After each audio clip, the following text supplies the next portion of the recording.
Egypt did not begin with pyramids. It began with water. Before the desert stretched endlessly across the horizon, before the names of kings were carved into stone, before even memory had learned to write itself into symbols, this land was green. There were lakes here, grasslands that shimmered under long summer light, herds of wild cattle moving slowly across open plains. And then, almost imperceptibly, the sky changed. The rains withdrew. The earth cracked. The green world faded into dust. What remained was a river, a single, winding artery cutting through silence. Along its banks, people gathered, not because they sought glory, but because they sought survival. From that narrow ribbon of life rose a civilization that would measure the stars, build mountains from stone, and imagine gods who governed both creation and decay. For 3,000 years they would carve their beliefs into eternity. And yet, like the river itself, their story was shaped by cycles of growth, of power, of collapse and rebirth. To understand how it all began, we must return to a time before pharaohs, before temples, before even the Nile became sacred. We must return to a world that no longer exists. 19,000 years ago, the Sahara was not a desert. It was green. 19,000 years ago, the Sahara was not a desert. It was a living plain. Rain fell here in steady seasons. Shallow lakes gathered beneath wide skies. The grass moved like waves in the wind. Where today there is silence, there was once sound. Birds crossing open water. Insects humming over reeds. The low thunder of hooves in the distance. Herds of wild cattle roamed these lands. Massive, dark-hided aurochs moving slowly across the grass. Antelope followed ancient paths between watering places. Even elephants wandered through this green corridor of North Africa. The earth was generous then. Small human groups moved with the seasons. They did not build cities. They did not carve monuments. They followed life. They tracked animals across damp soil. They drank from lakes that no longer exist. They camped beneath stars that looked no different than ours. But the world around them was different. The Sahara was part of a vast ecological rhythm. Monsoon rains pushed northward. Cloud systems lingered longer over the land. Water returned year after year. For generations, this pattern felt eternal. Children were born into a green world. They grew up believing it would remain. And yet the forces shaping that abundance were never fixed. Far beyond the horizon, the planet itself was shifting. The Earth does not stand still in space. Its axis tilts. It wobbles. It slowly changes orientation over thousands of years. These changes are subtle. No human can feel them. But over centuries, they reshape climates. Around 10,000 years ago, the monsoon belt began to retreat southward, and the rains arrived later, then less often, then barely at all. At first, the change was almost invisible. A lake shrank slightly at its edges. Grass thinned near certain watering holes. Animals traveled farther before returning. The people adapted. They always had. They followed the herds deeper into the interior. They adjusted their camps. They learned which places held water longest. But the drying did not stop. Year after year, the sky grew clearer. The wind carried more dust. Small lakes became marshes. Marshes became cracked basins. Reeds turned brittle beneath the sun. What had once been a mosaic of water and grass slowly hardened into something else. The transformation was not dramatic in a single lifetime. It unfolded across centuries. So slowly that memory struggled to notice it. Grandparents spoke of lakes that no longer shimmered. Hunters walked routes that ended in dry earth. The aurochs' herds grew smaller. Migration paths shifted. Water, a once scattered across the land, became rare. And when water becomes rare, movement follows. Communities began to drift eastward, not all at once, not in panic, but gradually. They moved toward a line on the horizon where something still endured: a river. Unlike the seasonal lakes, this river did not vanish. It swelled and receded in rhythm. It carved a narrow corridor through an increasingly hostile land. Even as the Sahara dried, this river remained. Its waters came from distant highlands far to the south, from regions still fed by heavy rains, from mountains and tropical lakes beyond the desert's reach. Each year it rose. Not violently, but steadily, it spilled over its banks. It flooded the surrounding soil. And when the waters withdrew, they left behind a dark layer of silt. Rich, fine, fertile. In a world turning to dust, this black soil was a miracle. The people who once roamed wide grasslands began to gather along this river's edge. They were not yet Egyptians. They had no pyramids, no pharaohs, no temples. But they had begun a transformation more profound than stone. They were settling. Season after season, families returned to the same fertile banks. They planted seeds in the damp earth. They learned the rhythm of flood and retreat. They discovered that the river was predictable. It rose. It fed the land. It withdrew. And in that rhythm, they found stability. The open grasslands of their ancestors were disappearing behind them. The Sahara was becoming what we know today, a vast, arid expanse shaped by wind and heat. But along this narrow ribbon of water, life intensified. Villages grew slightly larger each generation. Storage pits were dug into the earth. Grain was dried and protected. Animals were no longer only hunted, they were managed. The shift was subtle, yet irreversible. Human life was no longer defined solely by movement. It began to root itself in place, and with rooted life comes memory. When you remain in one place long enough, you begin to measure time differently. You notice the height of the flood. You remember years of abundance. You recall seasons of scarcity. You begin to ask why. Why does the river rise? Why does it fall? What governs its return? These questions did not yet have gods attached to them, but they marked the beginning of something new, a relationship with a force larger than survival. The river was no longer just water. It was pattern. It was promise. It was power. In the shrinking shadow of a dying green Sahara, this river became the axis of human continuity. The desert closed in slowly around it. Sand advanced year by year.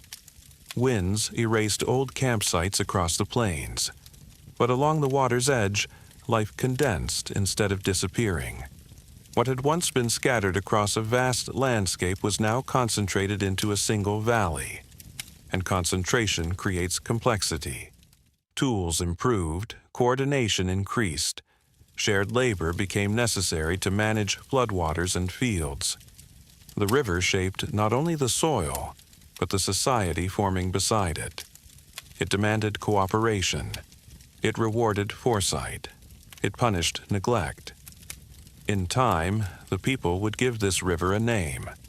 They would call it Iteru, simply, the Great River. And they would call their land Kemet, the Black Land, after the dark soil it left behind.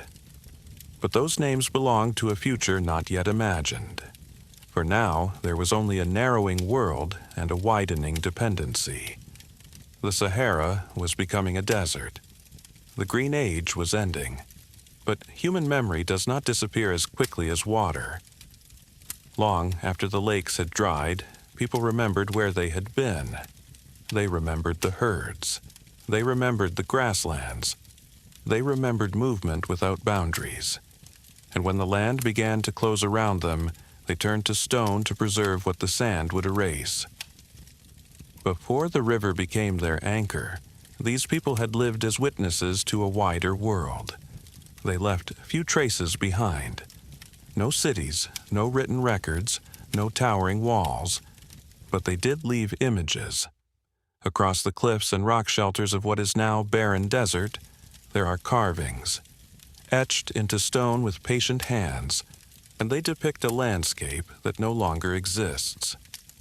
Cattle with curved horns, giraffes stretching toward trees, hunters with bows drawn tight, boats gliding across open water. The stone remembers what the sand has erased. In places like the high plateaus and ancient outcrops, the rock surfaces became canvases. Generations added lines to them, layer upon layer. These were not idle decorations. They were memory. They were record. They were proof that this land once held rivers, and that it once carried herds, that it once supported life far beyond what we see today. Among the most powerful images are the cattle, large, dominant, often centered in the composition. The aurochs were not merely prey, they were presence. To follow them required patience and skill. To hunt them required cooperation. To survive alongside them required respect. The hunters moved lightly across the plains. They understood migration paths. They knew where water pooled longest after rain. Children learned the rhythms early: when to move, when to wait, when to follow hoof prints pressed into damp soil. The world was still vast enough to allow wandering. But as the centuries passed, the spaces between water grew longer. Some carvings begin to change in tone. The animals appear smaller, the scenes less abundant. Boats become more frequent in the imagery. That detail is important. Boats mean water deep enough to carry them. Boats mean fishing. Boats mean travel along stable channels. The presence of boats carved into rock faces far from the modern Nile suggests something profound. Water once reached places it no longer does. Rivers braided across what is now desert. Seasonal channels connected lakes. The land was stitched together by flowing systems. As those systems retreated, the boats followed them. Communities that once lived beside scattered lakes began to orient themselves towards something more permanent. The Nile was not yet the center of a kingdom, but it was becoming the center of survival. Movement did not happen in a single migration. There was no dramatic exodus. Instead, families adjusted their routes. A camp once used every 3 years was visited every 5. Then, never again. A watering place known to grandparents dried completely within a lifetime. Stories changed. What had once been a tale of plenty became a tale of loss. And yet, human adaptation is patient. People did not abandon the Sahara immediately. They lingered. They tried to hold on to the green world. But the winds grew harsher. Sand began to bury former paths. The sky hardened into a relentless blue. The psychological shift must have been as profound as the environmental one. Imagine growing up hearing of vast grasslands, only to see dust where they once stood. Imagine returning to a childhood lake and finding cracked earth in its place. These were not sudden catastrophes. They were slow disappearances. And slow disappearances can be even more unsettling. They offer no clear moment to resist, only gradual adjustment. As mobility became more difficult, coordination became more important. Groups that once roamed widely began to cluster more tightly. Shared labor increased. Shared memory deepened. Rock art itself may have become more symbolic during this time. Some figures appear larger than life. Some scenes feel ritualized. Perhaps the carvings were no longer just records of daily life. Perhaps they were appeals to forces unseen, appeals for the return of rain, appeals for balance. When the environment destabilizes, human imagination intensifies. The Nile Valley, in contrast, offered predictability. Even when rainfall failed in the wider region, the river continued its annual rise. It swelled with waters drawn from far southern highlands, from regions still nourished by seasonal monsoons. Its floodplain became a narrow sanctuary. The journey toward it was not always easy. Traveling eastward meant crossing drying plains, navigating unfamiliar terrain, leaving ancestral markers behind. Yet the pull was undeniable. Wherever the river overflowed its banks, vegetation followed. Reeds, papyrus, small clusters of trees, bird life gathered. Fish thrived in shallow floodwaters. For people who had known shrinking lakes, this must have seemed miraculous. Here was water that returned, not randomly, but rhythmically. And rhythm creates expectation. Expectation creates planning. Planning creates structure. Small seasonal encampments along the Nile became semi-permanent settlements. Temporary shelters were reinforced. Storage areas expanded. Fishing supplemented hunting. Wild grains were gathered and eventually tended. The shift from foraging to early cultivation did not erase older skills. It layered new practices onto them. Hunting continued. Fishing intensified. Planting began cautiously. Over time, the dependence on the river grew. The Sahara, meanwhile, completed its transformation. Dunes formed where grass once waved. Wind sculpted ridges across the land. Ancient lakebeds disappeared beneath drifting sand. The rock carvings remained, but their makers had moved on. The memory of green persisted only in stone. Along the Nile, a different memory was forming. Children born beside its banks did not remember the vast grasslands. They remembered the flood. They remembered watching the waters rise. They remembered the smell of wet earth. They remembered adults measuring the height of the river against marked stones. Water was no longer scattered across the land. It was concentrated, and so were people. Concentration brings both opportunity and tension. When groups share the same fertile stretch of land, agreements must be made. Territory must be negotiated. Work must be organized. The earliest hints of social hierarchy may have emerged during this period. Not kings yet, but leaders.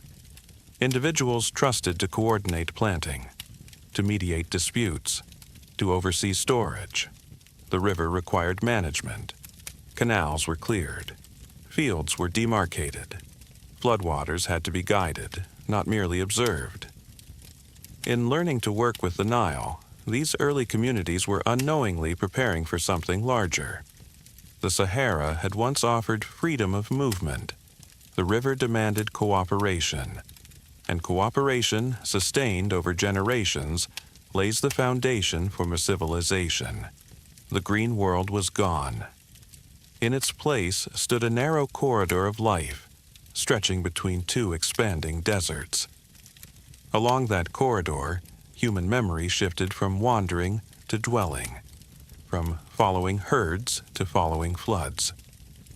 The carvings in distant rock faces remained as echoes of what had been. But the future of this land was no longer written across open plains.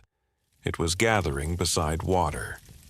And as settlements grew more stable, new questions began to emerge. If the river governed life, what governed the river? If its return was dependable, was it guided by chance or by will? The carvings in distant rock faces remained as echoes of what had been, but memory alone could not sustain life. Water determined the future. And along a single enduring river, the human movement began to slow. Not because wandering had ended, but because survival had found a center. And from that shift in understanding, a new world of gods and order would begin to take shape. By the time the Sahara had surrendered fully to sand, the Nile had become more than refuge. It had become home. The Nile had become more than refuge. It was boundary. It was calendar. It was certainty. Each year, the river rose with quiet authority. It did not ask permission. It did not explain itself. It arrived. The waters spread across the valley floor, covering fields and low ground in a slow, deliberate flood. Villages stood on slightly higher earth, watching the brown surface expand outward like a breathing body. For weeks, sometimes longer, the land disappeared beneath moving water. Then, just as steadily, the flood withdrew. It left behind a dark skin of silt, soft, moist, heavy with possibility. This black soil would one day give the land its name, Kemet. But for now, it was simply survival made visible.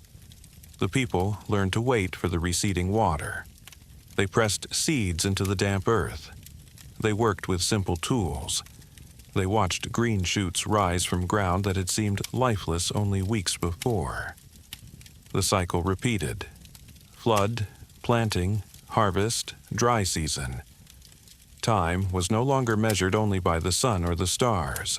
It was measured by the river. Children grew up knowing the smell of wet silt. They understood the difference between a strong flood and a weak one. They listened to elders who remembered seasons when the water had risen unusually high. The Nile demanded attention. Its predictability was not perfect. Some years brought generous inundation. Others barely covered the fields. When the flood was too low, crops failed. When it was too high, homes were damaged. Balance became essential. Not abstract balance, practical balance. Fields had to be marked carefully. Storage pits had to be protected from moisture. Food reserves had to account for uncertainty. As settlement stabilized, population increased. Clusters of huts became villages. Villages began to recognize one another across stretches of riverbank. Trade, at first simple and local, expanded slowly. Stone from distant quarries, shells from farther north, pigments for decoration. The river made movement possible. Boats, once carved into desert rock faces as memory, now became everyday tools. Reed vessels glided across shallow floodwaters.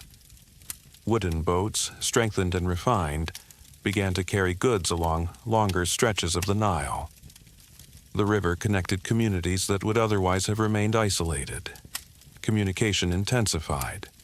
With communication came shared customs. Shared burial practices began to emerge. The dead were not abandoned. They were placed carefully into shallow graves above the floodplain, often accompanied by pottery, tools, or small offerings.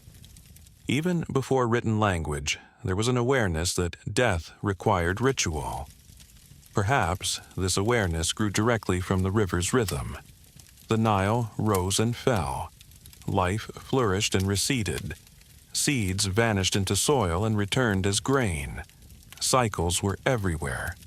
It is not difficult to imagine that early spiritual thought began here, in observation of repetition. If water returned each year, might life also return in another form? If the river sustained the living, might it also guide the dead? These were not yet elaborate theologies. They were intuitions. Yet intuition shapes belief, and belief, repeated across generations, hardens into structure. The geography of the Nile Valley reinforced these ideas. To the east lay the rising sun. To the west, the place where it disappeared each evening. Villages clustered mostly along the eastern bank, while burial sites often lay to the west. Day and night, life and death, flood and drought. Opposites defined existence. The land itself was narrow. To the east and west stretched expanding desert. Beyond the fertile strip was inhospitable terrain. The valley created natural containment. Within that containment, identity strengthened. People no longer identified solely by clan or seasonal camp. They began to identify by place, by stretch of river, by proximity to certain fields, by shared flood markers etched into stone. As generations passed, local leaders emerged with greater authority. They organized irrigation efforts. They oversaw grain storage. They coordinated collective labor. In years of weak floods, their decisions meant survival or hunger. Power did not arise suddenly. It accumulated gradually. A respected organizer in one generation might become a hereditary figure in the next. Symbols began to matter. Simple emblems, perhaps associated with animals or territories, distinguished one community from another. Standards carried in gatherings represented shared allegiance. The seeds of political organization were being planted long before a single king unified the land. All of this unfolded quietly. There were no grand announcements, no declarations of destiny, only small adjustments, repeated across centuries. The Sahara, meanwhile, completed its silence. What had once been grassland was now dune and stone. Ancient lakes were sealed beneath layers of sand. Travel beyond the valley became difficult and dangerous. The Nile corridor, in contrast, grew increasingly dense. Concentration sharpened innovation. Farming techniques improved. Tools were refined. Pottery styles became more consistent and decorative. Graves grew slightly more elaborate for certain individuals. Hierarchy was becoming visible. With hierarchy came competition. Neighboring settlements did not always cooperate. Control of fertile stretches mattered. Access to boat routes mattered. Occasional conflict likely erupted, though little physical evidence survives from this early period. Yet tension itself can accelerate organization. To defend territory, communities required coordination. To coordinate effectively, they required leadership. Slowly, over many generations, larger regional identities formed along the river. Upper stretches in the south, lower stretches toward the north. The Nile flowed from south to north, yet the people perceived their world differently. Upstream was upper. Downstream, where the river fanned into marshy delta, was lower. These distinctions would one day define a kingdom. But that kingdom was still centuries away. For now, there was only a tightening web of settlements linked by water and necessity. And above them all, the sky remained vast. The same stars that had watched hunters cross green plains now watched farmers measure flood heights. Human life had shifted from mobility to stability, from following herds to following cycles, from adapting to nature to working with it. The Nile had not merely offered survival, it had demanded transformation. In learning its rhythm, people learned to organize. In organizing, they learned to govern. In governing, they laid the groundwork for something unprecedented. The river shaped the land shaped society, and society in time would shape belief. The next great shift would not be geographic, it would be conceptual. As communities grew larger and more interconnected, questions once whispered in small villages would expand into shared myths. Where did the river truly come from? Who ensured its return? What force maintained balance between flood and famine? In the narrowing valley between desert walls, human imagination began to search for order, and from that search would rise gods, symbols, and the first unified vision of Egypt. As villages expanded along the Nile, something else expanded with them. Imagination. The river rose each year. The sun returned each morning. The stars traced patterns that did not break. Order seemed woven into the world. But order invites a deeper question. If there is a pattern, what began it?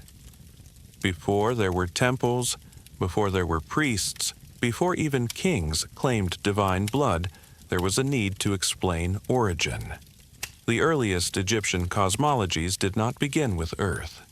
They began with water, not the Nile, not the flood, but a deeper, darker water. They called it Nun. Nun was not a god in the way later deities would be. It was more ancient than personality, more fundamental than form. It was the boundless, a shapeless expanse that existed before land, before sky, before light.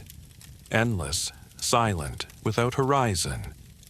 If you stand in the desert at night, far from fire or village, you might glimpse something like it. A vastness without boundary. To the early Egyptians, creation did not emerge from nothing. It emerged from potential. From this infinite water something rose, a mound. Small at first, barely breaking the surface of chaos. This image was not abstract. Each year, when the Nile flood receded, small rises of earth appeared from beneath the water. Dark soil pushing upward. Solid ground revealed again.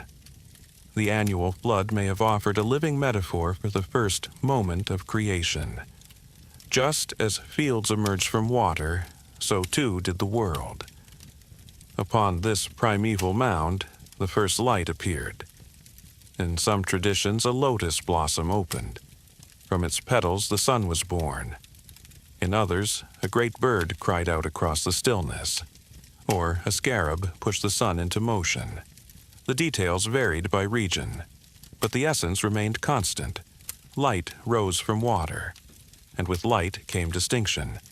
Day from night, sky from earth, movement from stillness. The sun god, often known as Ra, did not merely illuminate the world.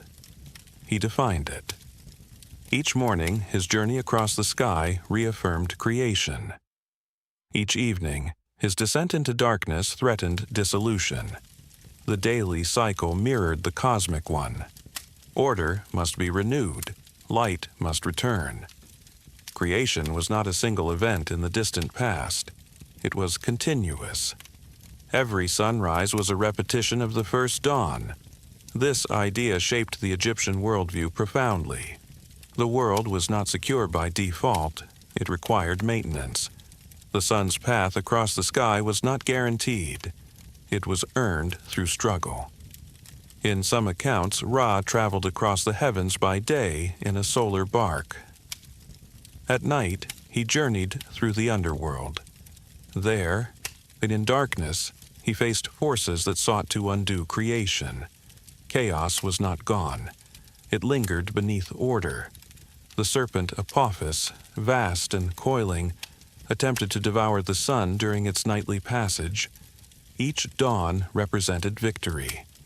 Each sunrise was proof that order had triumphed again. For a people whose lives depended on the predictable return of the Nile, this concept resonated deeply. Balance was fragile. Floods could fail. Harvests could falter. The idea that cosmic order required defense mirrored earthly reality. From Ra came further creation. In one tradition, he brought forth Shu, the air, and Tefnut, the moisture. Air and moisture separated from the primordial waters. Together they produced Geb, the earth, and Nut, the sky. Nut arched above the world, her body covered in stars. Geb lay beneath, green and fertile. Between them, life unfolded. This separation of sky and earth was fundamental. It introduced space, breath, room for existence. Without separation, there is no world. In art, Nut is often depicted stretching overhead, her fingertips and toes touching the horizon. Beneath her, Geb reclines, his body sometimes shown as textured soil. Between them stands Shu, arms raised, holding sky away from earth. It is a simple image, but powerful. Order requires boundaries. Sky must not collapse into earth. Water must not drown land. Chaos must be held at bay. This mythic structure mirrored daily experience. If the Nile rose too high, fields vanished. If it rose too low, crops failed. Balance was survival. From Geb and Nut came further generations. Among them were Osiris, Isis, Set, and Nephthys. But their story belongs to what follows. For now, what matters is the foundation. The Egyptians did not see themselves as living in a random world. They believed existence rested upon a fragile but maintainable structure. Water preceded land. Light defined space. Order required vigilance. Even in these early cosmologies, the memory of the Nile is unmistakable. The primeval mound resembles emerging floodplain. The surrounding waters echo the inundation. The rising sun parallels the renewal of crops. Nature was not separate from myth. It was myth's source. As settlements grew more complex along the riverbanks, these stories became shared frameworks. Different regions developed slightly different versions. In Heliopolis, Ra's role dominated. Elsewhere, other creator figures were emphasized, but beneath the variations lay a unified intuition. The world had emerged from water, and water remained its foundation. This was not a people who feared water alone. They revered it. They saw in it both danger and possibility. Too much water meant destruction. Too little meant famine. But the right measure, the balanced flood, meant life. From this understanding would eventually arise one of the most central ideas in Egyptian thought. An idea not of creation alone, but of equilibrium, of rightness, of maintained harmony. The word for it would be Maat. But Maat belongs to the next stage. For now, creation had been imagined. Light had separated from darkness. Sky had lifted from earth. The cosmos had structure. And as the human communities along the Nile grew increasingly organized, they would begin to see themselves not merely as inhabitants of this structure, but as participants in its preservation. Creation, once imagined, did not remain solitary. From the first light and the lifting of the sky, relationships emerged. The early Egyptian mind did not separate natural forces from personality. Air was not just air. Moisture was not only water vapor. Earth was not inert ground. Each was presence. From Ra, or from the first burst of creation depending on the tradition, came Shu and Tefnut. Shu was air, not empty space but the breath between things. He was the invisible force that held sky away from earth. Without him, the world would collapse back into undifferentiated mass. Tefnut was moisture, the subtle humidity in the air, the dew before sunrise, the unseen partner to breath. Together, air and moisture formed the necessary conditions for life. From them came Geb and Nut. Geb, the earth, was fertile and grounded, often depicted reclining, his body textured with plants and rivers. Nut, the sky, arched over him in a graceful curve. Her body stretched from horizon to horizon. Her skin was often painted with stars. Each evening she swallowed the sun. Each morning she gave birth to it again. This image was not mere poetry. It was a way of making sense of continuity. The sun's disappearance did not mean annihilation. It meant transition. Death, too, could be transition. Between Geb and Nut stood Shu, arms raised eternally, keeping them apart. It was a cosmic act of restraint. Separation made life possible. Without distance between sky and earth, there would be no room for existence. This emphasis on structure reveals something profound. The Egyptians were not preoccupied solely with beginnings. They were concerned with maintenance. Creation was only the first act. Preservation was the daily labor.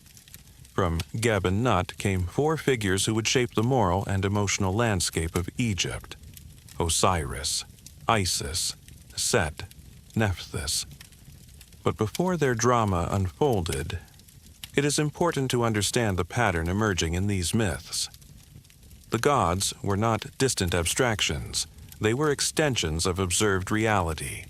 Air lifts, moisture nourishes, earth sustains, sky envelops. Each element had identity because each element mattered. Life in the Nile Valley depended on balance among these forces. Too much moisture could destroy crops. Too little air circulation could rot grain stores. Too much heat from the sun could parch the land. The myths gave personality to balance. In doing so, they gave human beings a way to relate to it. The structure of the divine family also mirrored human experience. Parents gave rise to children. Siblings interacted. Conflict and cooperation coexisted. The cosmos was not mechanical. It was relational, and relationship implies tension.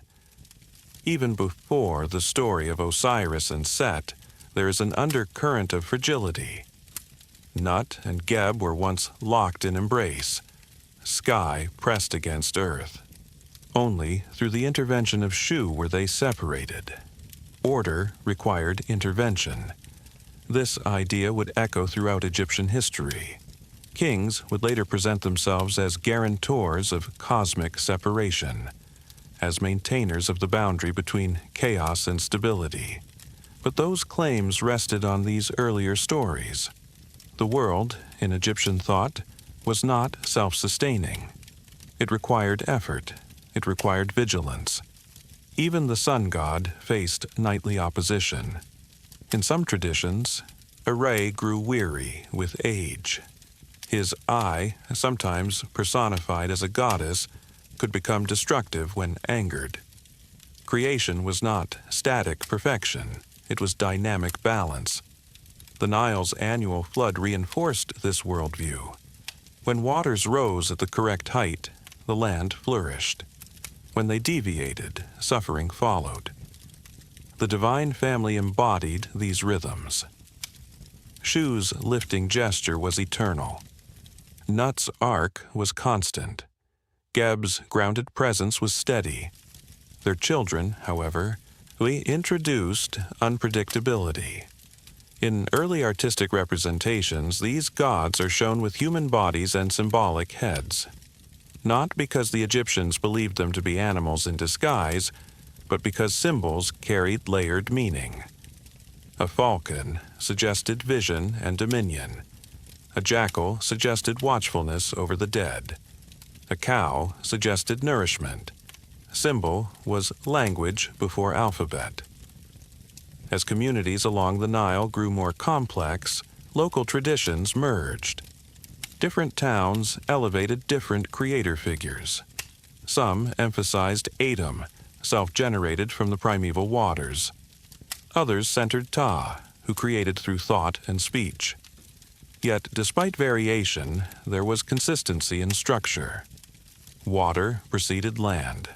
Separation enabled life. Light renewed existence daily. These were not contradictory myths.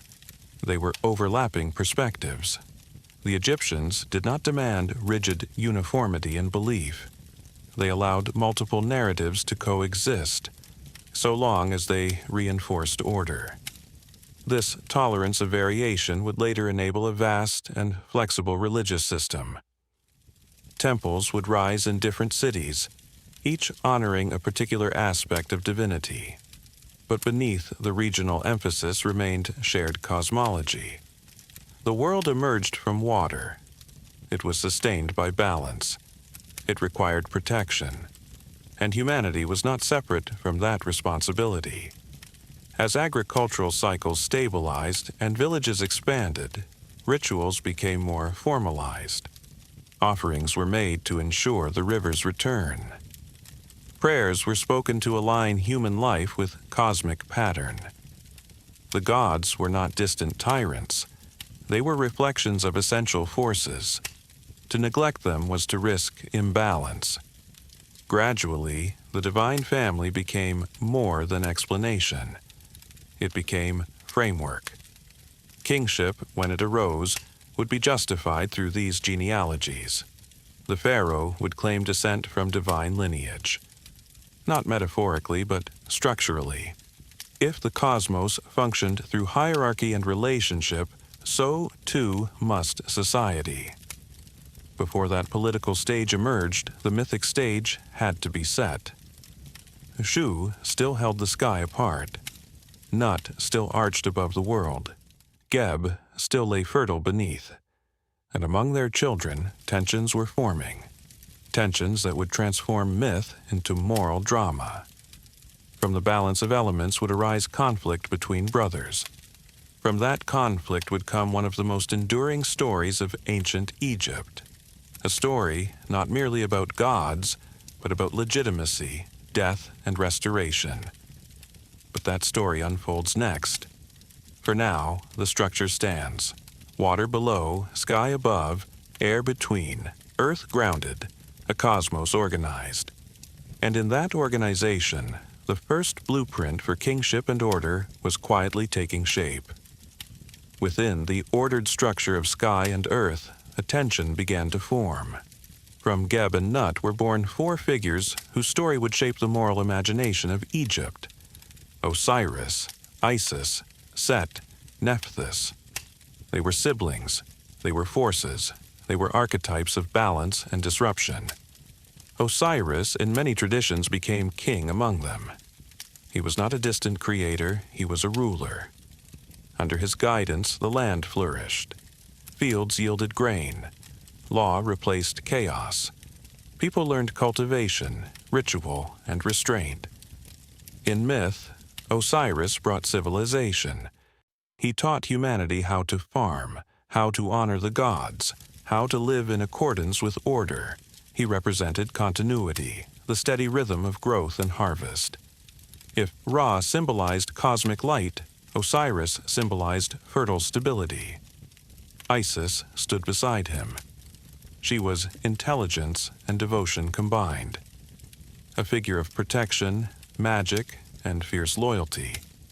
Where Osiris embodied kingship, Isis embodied preservation. Together, they formed a model of harmonious rule. But harmony does not exist without contrast. Set, their brother, embodied something different. He was not evil in the modern sense. He represented force, desert wind, violent storm, unpredictable disruption. In the geography of Egypt, the desert was always present. Beyond the fertile strip of the Nile stretched harsh terrain. Set was often associated with those barren regions. He was the reminder that chaos had not vanished. Nephthys, quieter in myth, often stood beside Isis. He linked to night and liminality. Within this divine family, order and instability coexisted. The story that followed was not merely drama, it was explanation. According to tradition, Set grew envious of Osiris. Whether from ambition or imbalance, he devised a plan. He crafted a chest, measured precisely to Osiris's body. At a banquet, he offered it as a gift, promising it to whoever fit perfectly within. Osiris, unsuspecting, lay inside. The lid was sealed, and the chest was cast into the Nile. The river, which had given life, now carried death. This image is powerful. Water, the source of fertility, becomes the vehicle of loss. The chest drifted away, eventually lodging in distant lands. Isis searched tirelessly. Across marshes and foreign shores, she sought the body of her husband. Her search reflects a recurring theme. Loss does not end order, it tests it. When Isis found Osiris, she brought him back to Egypt. But Set discovered the body and tore it apart. The fragments were scattered. Here, chaos deepens. Not only death, but dismemberment. Not only disruption, but humiliation. Yet the story does not end in fragmentation. Isis gathered the pieces. With devotion and magic, she reassembled Osiris. Breath returned briefly, long enough for conception. From that union was born Horus. Osiris, however, did not remain among the living. He descended to the underworld. There, he became ruler of the dead. This transformation is crucial. Death was not annihilation, it was relocation. Osiris did not vanish, he reigned elsewhere. The underworld was not mere darkness, it was structured, ordered, governed. Just as the Nile Valley required balance, so too did the realm beyond life. Horus, raised in secrecy, grew to challenge Set. The conflict between them was not immediate resolution. It spanned years, trials, battles, judgments before divine councils. In some versions, Horus loses an eye. In others, Set suffers injury. The struggle is prolonged. This duration matters. Order is not restored instantly. It must contend with opposition. Eventually, Horus is recognized as rightful king. Set is subdued or reassigned, sometimes even integrated into cosmic defense against greater chaos. The message is subtle. Chaos cannot be erased. It can be contained. The myth of Osiris does more than entertain. It establishes a template. Legitimate kingship arises from restoration. Justice requires endurance. Death is passage, not extinction. For a society dependent on cyclical renewal, this narrative resonated deeply. Grain buried in soil appears lifeless, yet it returns as harvest. Osiris, buried and restored, mirrors agriculture itself. The Nile flood submerges fields. Life seems lost. Then green shoots rise again. Death and rebirth are entwined. Through this myth, the Egyptians articulated a moral universe. Actions carried consequence. Order could be broken, but it could also be repaired. The underworld became a realm of judgment. The heart of the deceased would be weighed against a feather. Lightness meant alignment. Heaviness meant corruption. The standard against which the heart was measured was not arbitrary. It represented balance, truth, right proportion. The concept that would later crystallize as Mott found its narrative foundation here. Osiris ruled the dead. Horus ruled the living. The pharaoh, in time, would claim to be Horus incarnate, and upon death, to become Osiris. Thus, myth shaped politics. The story justified succession. It sanctified authority, but it also imposed responsibility. If kingship derived from divine restoration, then kings must uphold balance. They must prevent the return of chaos. In this way, a tale of sibling rivalry became constitutional philosophy. It explained why order mattered, why justice was sacred, why stability required vigilance. The Nile continued its annual rhythm, flood and retreat, growth and harvest. Above it, the sun completed its daily arc, and beneath these visible cycles, the myth of Osiris gave meaning to impermanence. Life could end, but order endured. As villages expanded into proto-cities and leadership consolidated into recognizable authority, this myth provided a shared moral language. The world was not random. It was structured. And that structure, although vulnerable, could be restored. From this foundation would emerge one of the most defining principles of ancient Egypt. Not merely creation, not merely kingship, but balance itself. From the story of Osiris and Horus, a principle emerged that was greater than any single god. It was not a person, not a dramatic narrative, it was a condition. The Egyptians called it Ma'at. Ma'at was balance, but not balance as stillness, balance as alignment. It was the correct height of the Nile flood, the proper course of the sun, the honest weight of a heart. Without Ma'at, creation would collapse back into chaos. The primeval waters of Nun would swallow the mound. Sky would fall upon earth. Darkness would consume light. Ma'at was the invisible architecture holding reality together. In art, she is often depicted as a woman with a single ostrich feather upon her head. The feather is light, precise, delicate. It represents truth without distortion. When the dead entered the underworld, their hearts were weighed against this feather, not against gold, not against strength, against lightness. A heart heavy with deceit, cruelty, or imbalance would fail. A heart aligned with Ma'at would pass into eternal life. This idea transformed morality into cosmology. Right action was not merely social expectation. It was cosmic necessity. If a ruler governed unjustly, he did not merely harm his people. He threatened the structure of the world.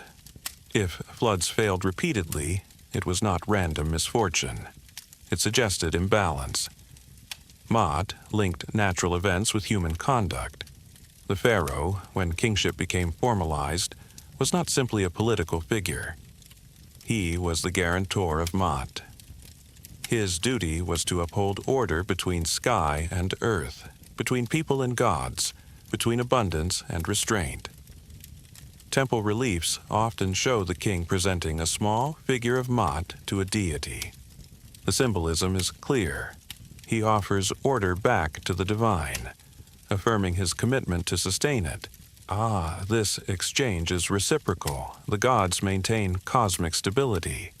The king maintains earthly stability.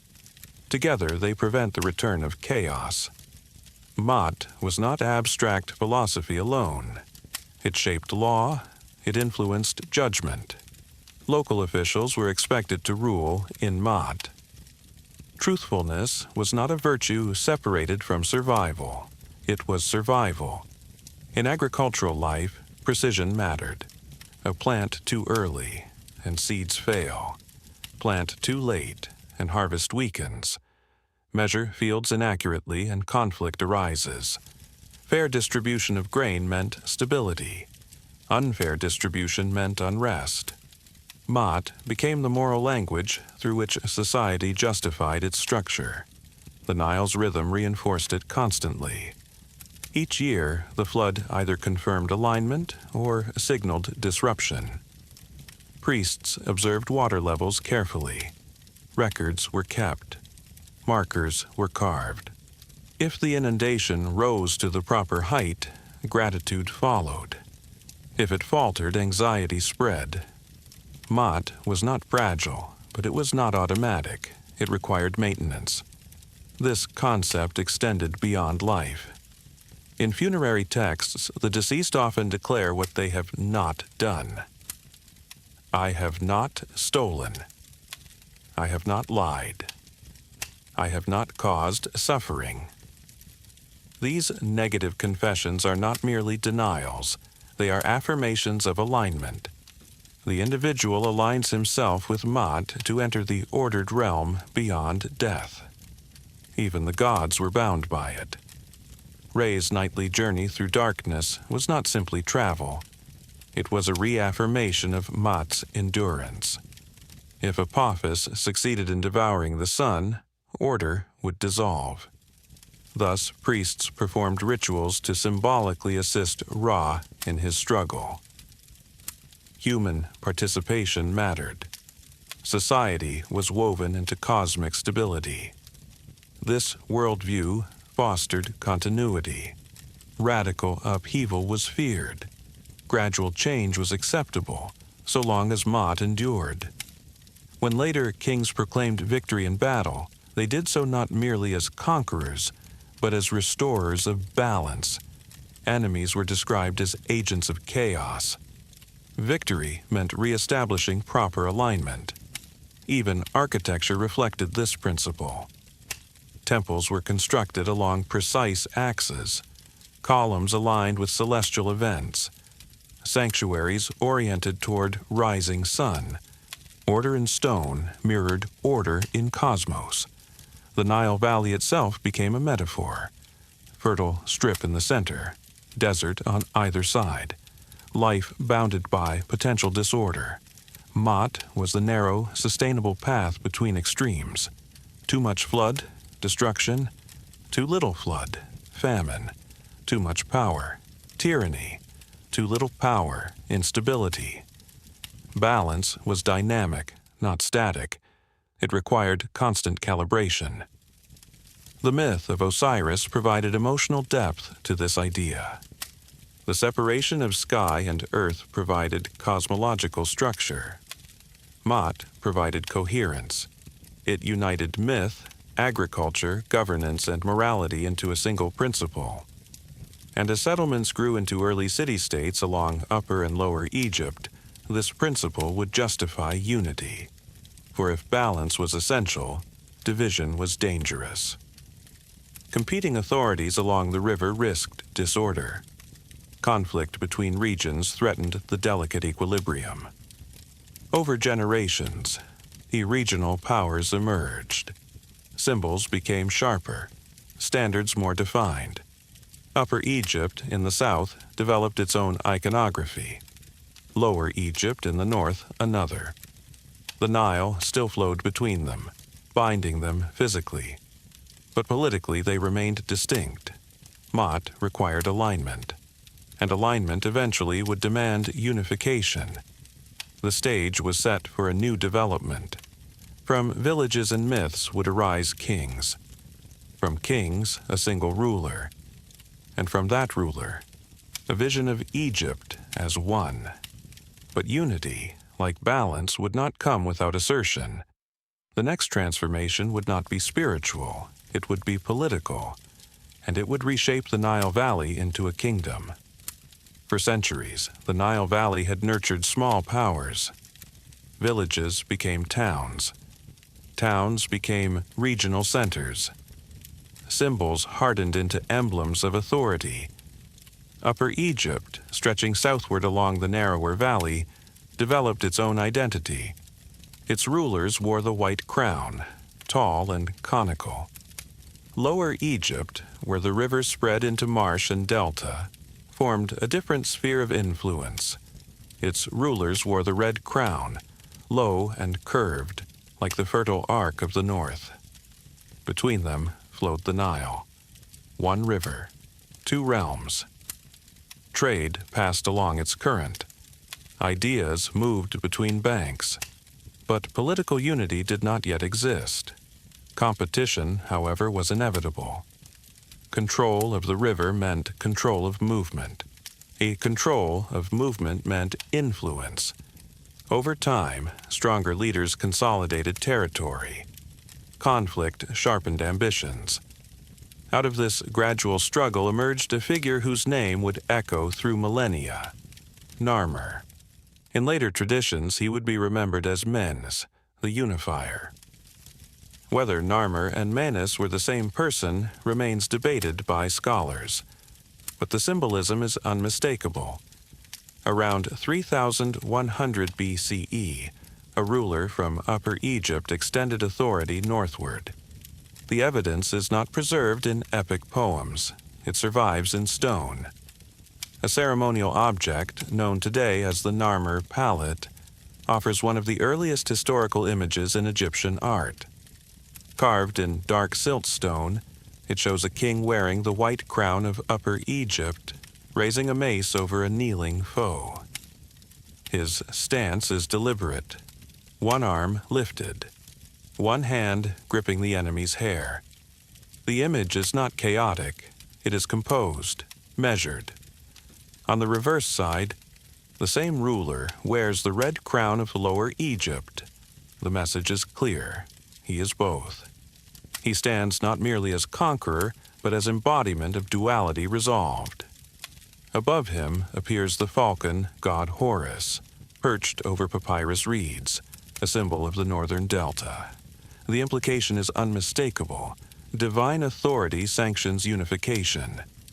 This was not merely territorial expansion, it was alignment. Upper and Lower Egypt were not erased, they were joined.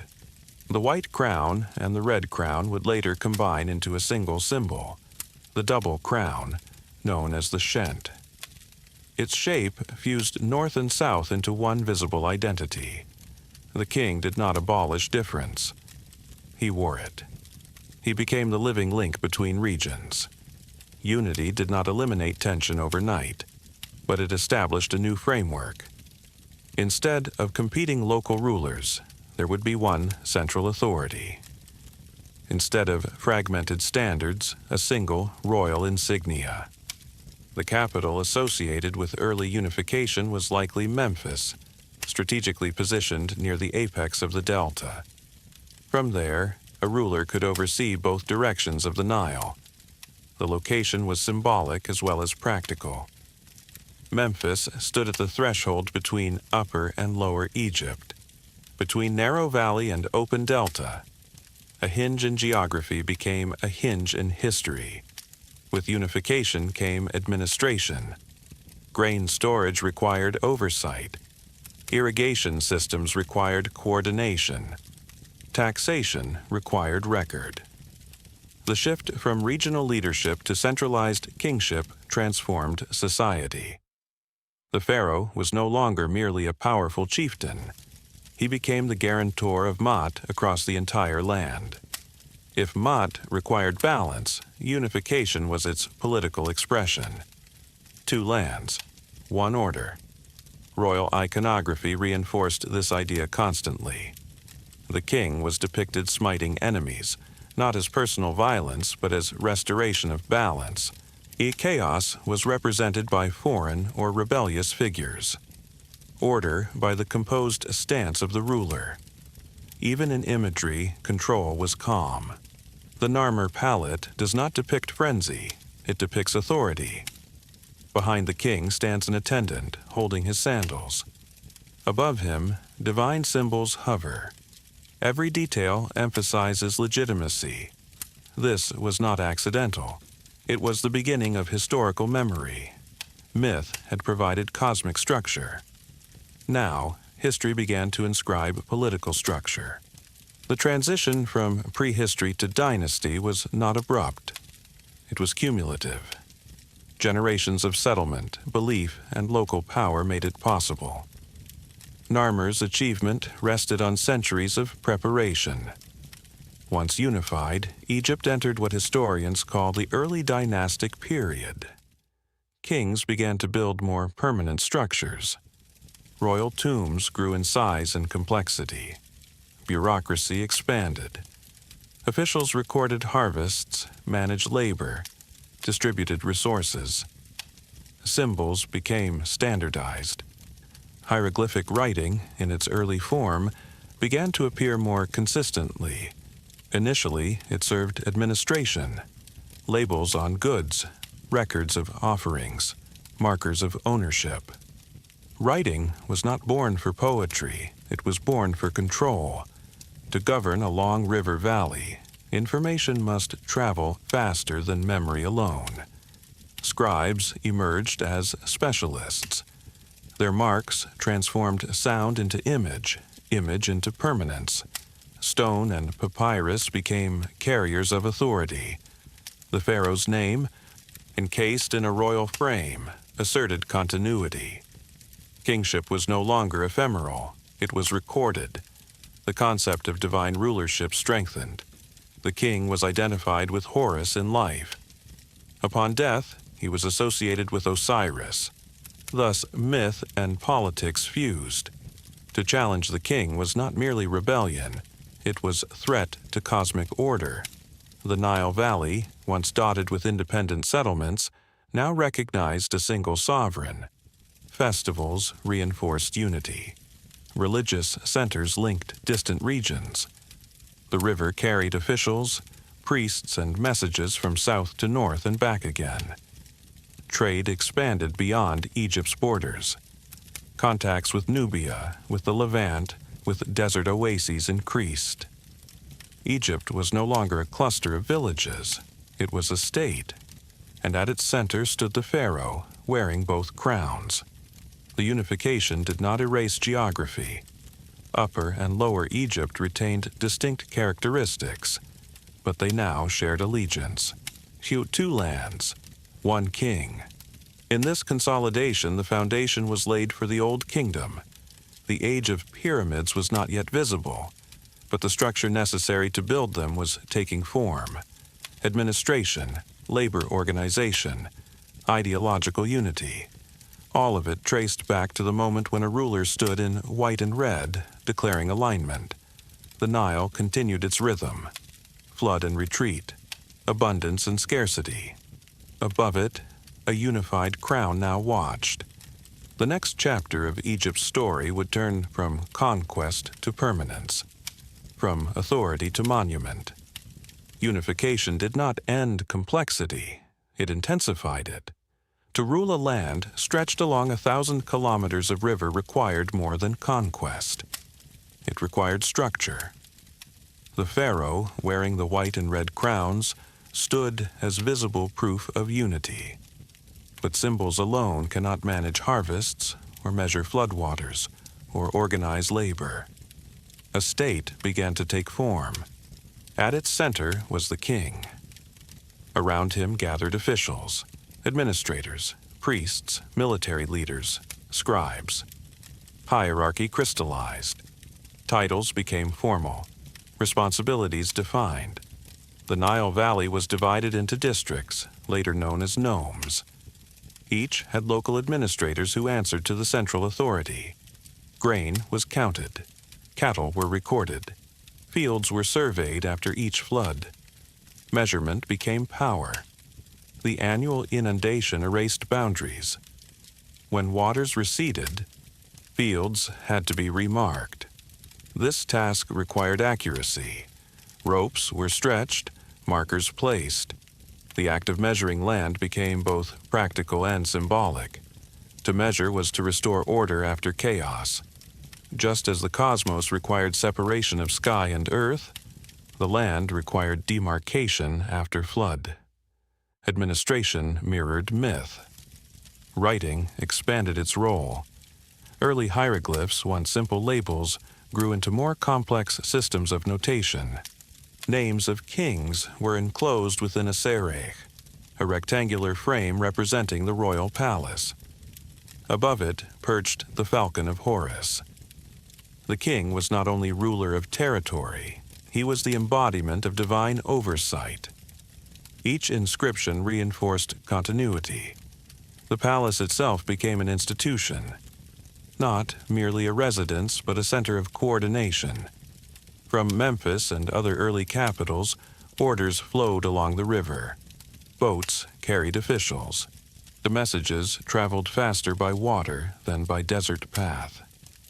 The Nile was not only source of agriculture, it was highway. Control of its length ensured cohesion. Temples also grew in importance. Religion and governance were not separate spheres. Priests maintained rituals that upheld Maat. Offerings ensured divine favor. Calendars tracked celestial movements. Astronomy, observation, and agriculture intertwined. To predict the rising of the Nile was to align human action with cosmic rhythm. The heliacal rising of certain stars signaled approaching a flood. Sky and river spoke to each other. Those who could interpret their language held influence. Monumental architecture, still modest compared to later eras, began to appear. Royal tombs at Abydos and Saqqara grew more elaborate. Mud brick structures expanded in scale. These tombs were not merely burial sites, they were statements. The king did not vanish in death. He transitioned. Grave goods increased. Pottery, jewelry, tools, symbolic objects. The afterlife was no longer vague, it was prepared for. As the idea solidified that the pharaoh became Osiris in death, royal burial took on theological weight. To honor the king's body was to secure continuity of order. Craft specialization deepened. Stoneworkers, metalworkers, potters, and artisans developed refined skills. Surplus grain supported non-farming professions. Economic complexity rose with political unity. Trade networks widened. Gold from Nubia, timber from the Levant. Exotic materials traveled into Egypt. The state regulated exchange. Standardization increased. Weights, measures, and administrative records became more consistent. A unified land demanded shared systems. Even art reflected stability. Human figures were depicted in consistent proportions. Scenes followed recognizable conventions. Profile faces, frontal eyes, composite poses. Order in representation paralleled order in governance. The pharaoh appeared larger than attendants. Scale conveyed hierarchy. Hierarchy conveyed structure. Violence, when depicted, was controlled. The king smiting enemies became recurring imagery, not because war dominated daily life, but because symbolism mattered. The king was shown defeating chaos to reassure stability. Foreigners were often portrayed as disorderly or exaggerated. Egypt, by contrast, appeared symmetrical and composed. This visual language reinforced identity. Within this expanding framework, successions occurred. Kings followed kings. Some ruled briefly. Others consolidated authority more deeply. Dynasties formed, a line of rulers sharing ancestry or claim. Historical memory strengthened. Lists of kings were preserved. The idea of lineage mattered. It implied continuity beyond individual lifespan. Maat required sustained guardianship. No single ruler embodied it permanently. Each inherited responsibility. As generations passed, a confidence grew. The Nile continued its rhythm. The administration functioned. The idea of permanence began to take root.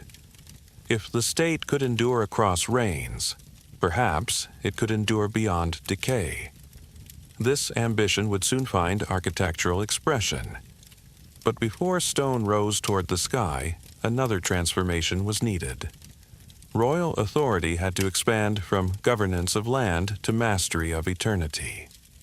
The seeds of that ambition were already present in burial practice, in theology, in symbolism. The king who united the two lands had laid foundation. His successors would test its limits. The Nile flowed steadily beneath their reigns, flood and retreat, order and renewal. And along its banks a vision of permanence was quietly forming. At the meeting point of Upper and Lower Egypt, where the narrow valley begins to open into delta marshland, a city rose that would anchor a kingdom. Memphis. Its ancient name, Eneb-Hedge, the white walls, suggests enclosure, clarity, definition. It stood not at an extreme but at a threshold. South of it lay the long corridor of Upper Egypt. North of it, the branching waterways of the delta. To rule from Memphis was to stand between worlds. Its location was strategic. From there, the pharaoh could monitor trade flowing northward and resources moving south. Boats converged near its harbors. Officials traveled along its docks. The city became administrative heart and symbolic hinge. Memphis did not dominate through spectacle alone. Its power lay in coordination. Grain from distant fields was counted and stored. Craftsmen worked under royal oversight. Priests maintained rituals in nearby sanctuaries. Temples to Ptah, a creator god associated with craftsmanship and thought, flourished there. In Memphite theology, creation itself occurred through mind and word. Ptah conceived the world in his heart and spoke it into being. This idea elevated intellect and design. It resonated with a city where planning and structure mattered. The king's palace complex expanded. courtyards, administrative halls, storage facilities. These were not chaotic accumulations. They were arranged with intention. Order in space reflected order in authority. Around Memphis, elite cemeteries began to spread. Large rectangular tombs, known as mastabas, rose above the desert edge. Flat-roofed and sloping-sided, they marked burial sites of high officials and nobles. These tombs signaled something important. Power was no longer confined to the king alone. An administrative class had emerged. Viziers, overseers of granaries, supervisors of works. Their proximity to the pharaoh translated into status even in death. The afterlife mirrored hierarchy. If the king transitioned into divine realm, so too did his officials aspire to continuity. Funerary art grew more refined. Scenes depicted offerings, agriculture, craft production. Images were not mere decoration, they were provisions. To carve a loaf of bread into stone was to ensure eternal bread. Representation became sustenance. This belief would later justify ever greater architectural ambition. As bureaucracy matured, record-keeping intensified.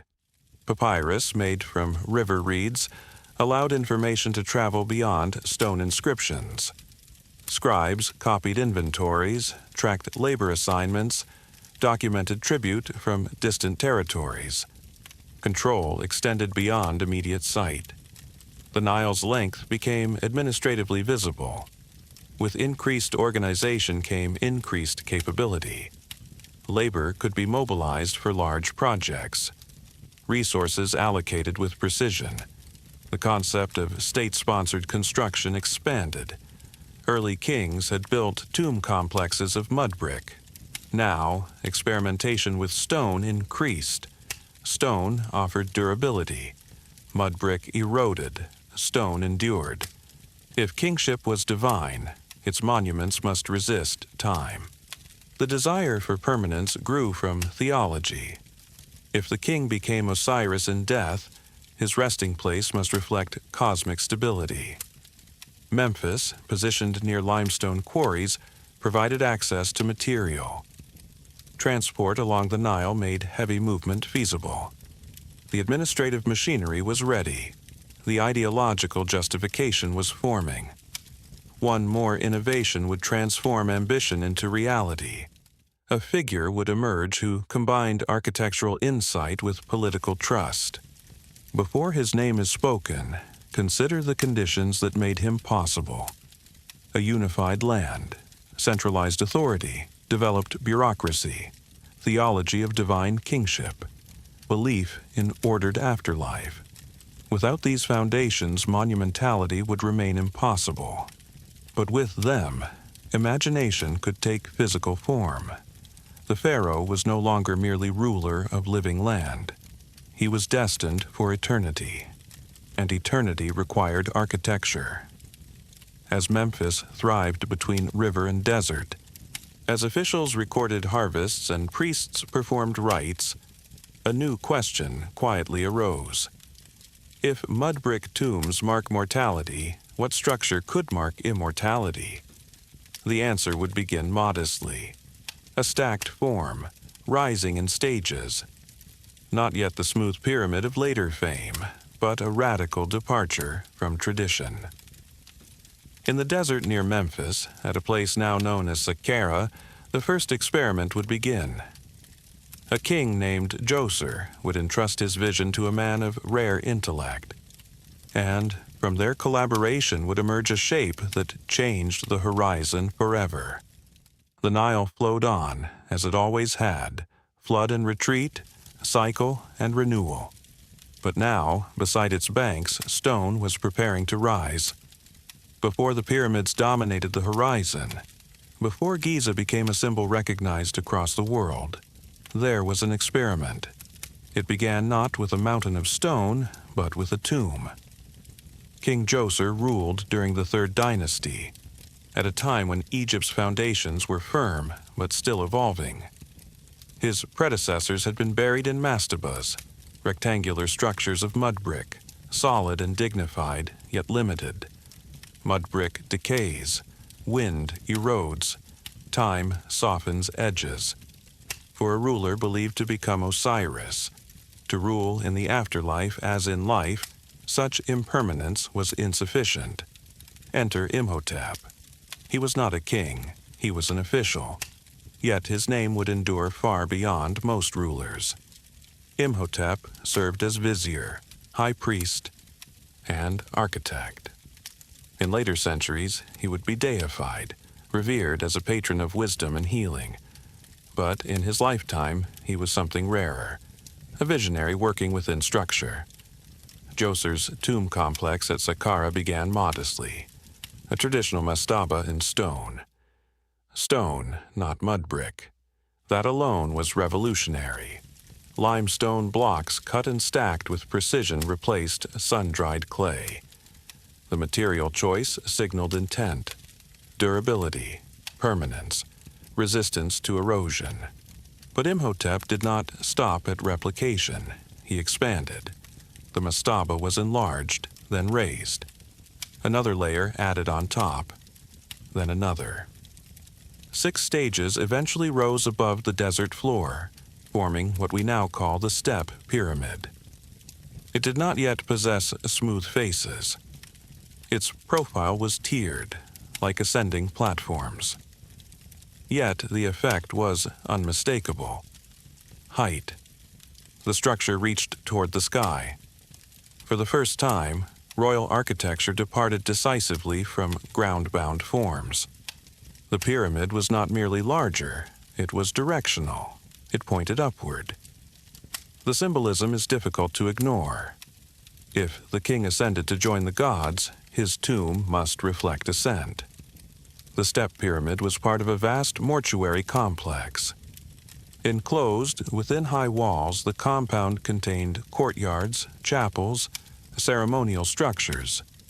Many were built in stone to resemble earlier wooden or reed forms. Imhotep translated temporary materials into permanence. What had once been organic became eternal. Columns carved to mimic bundled reeds stood in limestone. Doorways sculpted to echo woven mats were fixed in stone. This act was both practical and ideological. It preserved memory, it froze tradition. The complex served ritual purpose. During the Hebsed festival, a ceremony reaffirming royal vitality, the king symbolically renewed his rule. Though Djoser would celebrate this only in death, the architectural provisions ensured continuity. The step pyramid changed perception. It redefined what was possible. Stone quarrying intensified. Transportation methods improved. Ramps, sledges, coordinated labor, all refined. The administrative system, nurtured since unification, now demonstrated its full capacity. Thousands of workers could be mobilized, food supplied, shelter arranged, tasks organized. Contrary to later myths, these were not enslaved masses dragged unwillingly. Archaeological evidence suggests organized labor teams, fed and housed by the state. Participation in royal construction may have been seasonal and communal. The pyramid was not only a tomb, it was a national project. Its rising form declared something unprecedented. Egypt could command stone. It could reshape landscape. It could build not only for life, but for eternity. The desert plateau at Saqqara became a laboratory of monumentality. Other elite tombs clustered nearby, drawn by proximity to royal presence.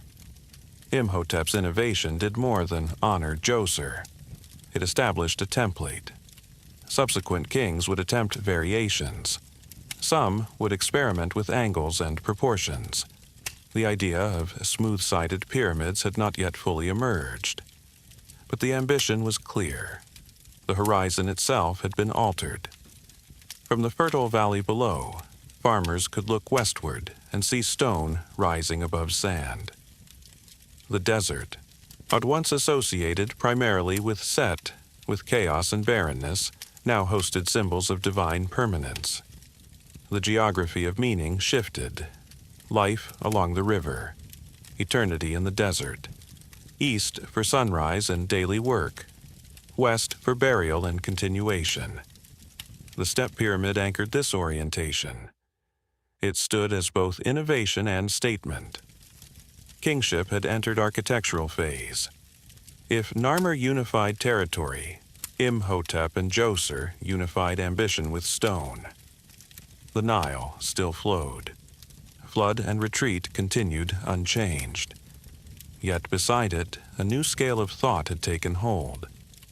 What had once been measured in seasons was now measured in centuries. Stone, unlike mud brick, did not yield easily to time. The experiment at Saqqara proved that permanence could be engineered. And once permanence is proven possible, ambition expands. Other rulers would not be satisfied with steps alone. They would seek smoothness, precision, grandeur beyond precedent. The age of true pyramids was approaching, but its foundation was laid here, in layered stone beneath an open sky. The step pyramid had altered expectation. Stone could rise. Height could symbolize ascent. But the form was not yet complete. Its tiered levels suggested movement, yet they retained the memory of stacked mastabas. The next rulers would pursue refinement. They sought smoothness, continuity of line, a single surface rising without interruption. This transition required more than desire. It required mathematics. During the Fourth Dynasty, a king named Sneferu ascended the throne. He inherited stability. He inherited administrative strength. And he inherited ambition awakened by Imhotep's precedent. Sneferu did not build one pyramid. He built three. His reign became an era of experimentation. The first major attempt stands at Meidum. Originally conceived perhaps as a step structure, it was later encased in smooth limestone, transforming its profile. But the structure proved unstable. Outer casing stones collapsed over time, leaving a truncated core. Even in partial ruin, it testifies to transition. Egypt was learning. From Meidum, Sneferu moved north to Dashur. There, he began construction of what is now known as the Bent Pyramid. Its lower portion rises at a steep angle, approximately 54 degrees. Midway upward, the angle shifts abruptly to a gentler incline. Why? Structural stress likely threatened collapse. The builders adjusted. The change remains visible, a permanent record of recalibration. The Bent Pyramid is a lesson in humility. Ambition met gravity. Mathematics met material reality. But the story does not end in compromise. Sneferu persisted. At Dashur, not far from the Bent Pyramid, he commissioned another. This time, the angle was set more conservatively from the beginning. The result was the Red Pyramid, often considered the first true smooth-sided pyramid. Its sides rise at approximately 43 degrees, forming clean planes that converge toward a single apex. The geometry is stable, the vision realized. Sneferu's reign demonstrates something essential about Egypt. Innovation was not random inspiration. It was iterative. Mistakes were studied, angles adjusted, weight distribution recalculated. The administrative apparatus supported repeated attempts. Labor forces were organized seasonally, likely during months when fields lay beneath floodwater. Farmers became builders temporarily. Teams developed identity and pride. Inscriptions inside later pyramids refer to work crews with names like Friends of Khufu or Drunkards of Menkar. Even in massive enterprise, human presence remained visible. Transporting limestone blocks required coordination. quarries near the Nile provided core material. Finer white limestone for casing came from Tura, across the river. Blocks were cut, loaded onto boats during high water, floated downstream or upstream as needed. Ramps, perhaps straight or zigzagging, lifted stone gradually. The exact methods remain debated, but the scale of organization is undeniable. Sneferu's success in building stable pyramids proved the form viable. The smooth pyramid was more than architectural choice. It was symbol.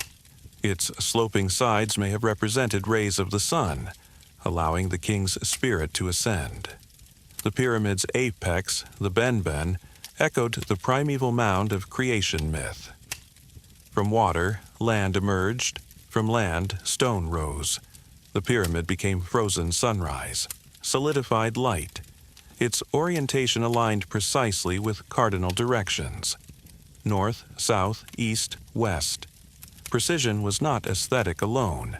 It was cosmological. Alignment with the stars reinforced eternal connection. The northern sky, home to circumpolar stars that never set, held a particular significance. These imperishable stars became associated with eternal life. Pyramid shafts and internal passages may have been oriented toward them. Architecture became astronomy in stone. By the time Sneferu's projects concluded, Egypt possessed both confidence and competence. The experiment phase had matured into mastery. His son, Khufu, would inherit not only throne, but blueprint. If Sneferu refined geometry, Khufu would magnify scale. The Nile Valley, under Fourth Dynasty rule, experienced prosperity. Agricultural yields sustained large populations. Trade networks expanded. Central authority remained strong. Conditions favored grand undertaking. The Red Pyramid stands as testament to learning through failure. The Bent Pyramid stands as visible correction. Together, they form a narrative of ambition disciplined by structure. This discipline echoes Ma'at, a balance between aspiration and stability. Even in stone, Ma'at guided outcome. Too steep, collapse. Too shallow, diminished presence. The chosen angle embodied proportion. Sneferu's reign transformed possibility into precedent. No longer was a pyramid building an experiment. It was expectation. And expectation, once established, demands escalation. The horizon awaited something greater, a monument that would dwarf all before it, a structure whose scale would defy easy comprehension. At a plateau west of the Nile, near a settlement that would later be called Giza, plans were forming. The age of experimentation was ending. The age of enormity was about to begin. When Khufu inherited the throne, he inherited more than a kingdom. He inherited proof. Proof that stone could rise smoothly toward the sky. Proof that geometry could be mastered. Proof that the state could mobilize immense labor. He chose not to refine the form. He chose to magnify it. On the Giza Plateau, west of the Nile and north of Memphis, construction began on a scale never before attempted. The Great Pyramid. Originally rising to approximately 146 meters, it dominated the landscape for nearly 4,000 years as the tallest human-made structure on Earth. Its base covered over 13 acres. Each side measured roughly 230 meters in length. The precision of its orientation remains astonishing, aligned almost perfectly to the cardinal points. More than 2 million stone blocks were assembled into its mass, each block weighing on average between 2 and 3 tons. Some interior stones far heavier. The numbers alone do not explain it. They suggest magnitude. But magnitude is not meaning. To understand the Great Pyramid, one must look beyond weight and height. For the Egyptians, this was not extravagance. It was inevitability. If the king was divine in life and Osiris in death, His tomb must reflect cosmic scale. The pyramid's smooth white casing stones, polished limestone from Tura, once gleamed in sunlight. From miles away, it would have appeared almost luminous, a mountain of light above the desert. The apex was likely capped with a pyramidion, possibly gilded, catching the sun's rays. The structure became a visible axis between earth and sky. Its internal design reveals equal intention. Descending passages lead downward into the bedrock. Ascending corridors rise toward chambers. At its heart lies the so-called King's Chamber, constructed from massive granite blocks transported from Aswan, hundreds of kilometers to the south. Above the chamber, relieving spaces distribute weight, preventing collapse. This was not crude stacking, it was engineering. Air shafts extend outward from interior rooms, angled toward the sky. Whether symbolic or functional, their orientation suggests celestial purpose. The northern shafts may have pointed toward circumpolar stars, the southern toward Orion or Sirius, stars associated with Osiris and Isis. The king's afterlife journey was written into stone, but the pyramid was not built in isolation. Around it rose a complex: mortuary temples, causeways, satellite pyramids, boat pits. One such pit contained the remains of a full-sized cedar boat, disassembled and buried, perhaps symbolic of the solar bark, or intended for the king's journey in the afterlife. Nearby, workers' villages have been excavated. Evidence of organized labor persists. Barracks like housing, bakeries, butchered cattle bones, teams rotated in and out, likely during flood season when farming paused. The workers were sustained, fed bread and beer, provided medical care. Graffiti inside blocks referred to crew names, suggesting identity and pride. The Great Pyramid was not built by faceless masses. It was built by a coordinated society. The administrative state functioned at full capacity. Grain collected as tax-fed laborers. Quarries operated continuously. Transport along the Nile was timed with flood levels. The project may have taken 2 decades, a generation, a lifetime's labor for many involved. Why devote such resources? Because permanence justified it. The pyramid was statement. Egypt could command stone as it commanded river and land.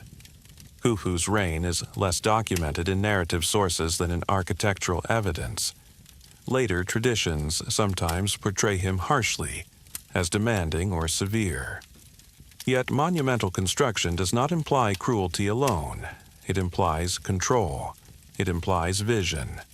The Great Pyramid redefined scale. Sneferu's Red Pyramid had proven smoothness possible. Khufu proved enormity sustainable. The horizon changed permanently. Beside Khufu's pyramid rose others. His son Khafre built slightly smaller, yet positioned on higher ground so that it appears taller. Menkaure followed. His pyramid more modest but still immense by human measure. Together, they formed a triad. 3 geometric mountains rising from desert plateau. Near them stands the Great Sphinx, likely carved during Khafre's reign, a lion's body with a human head gazing eastward toward sunrise. Guardian of the necropolis. Its scale reinforces the message. Kingship was eternal. The desert west of the Nile became landscape of immortality. Life unfolded in the valley. Eternity resided beyond it. The pyramids embodied Ma'at in stone, proportion, alignment, stability. They were not chaotic displays of excess. They were calculated affirmations of order. The Nile continued its annual rhythm: flood and retreat, planting and harvest. Below the plateau, ordinary life proceeded. Above it, stone defied time. For centuries, the pyramids dominated imagination. They signaled a peak. But peaks invite strain. Such vast mobilization required sustained prosperity. It required strong central authority. Over time, that balance would shift. The age of colossal pyramid building would wane. Yet the legacy of Giza endured.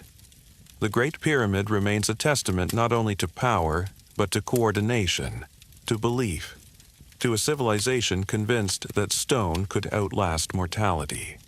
As the Fourth Dynasty progressed, subtle pressures accumulated.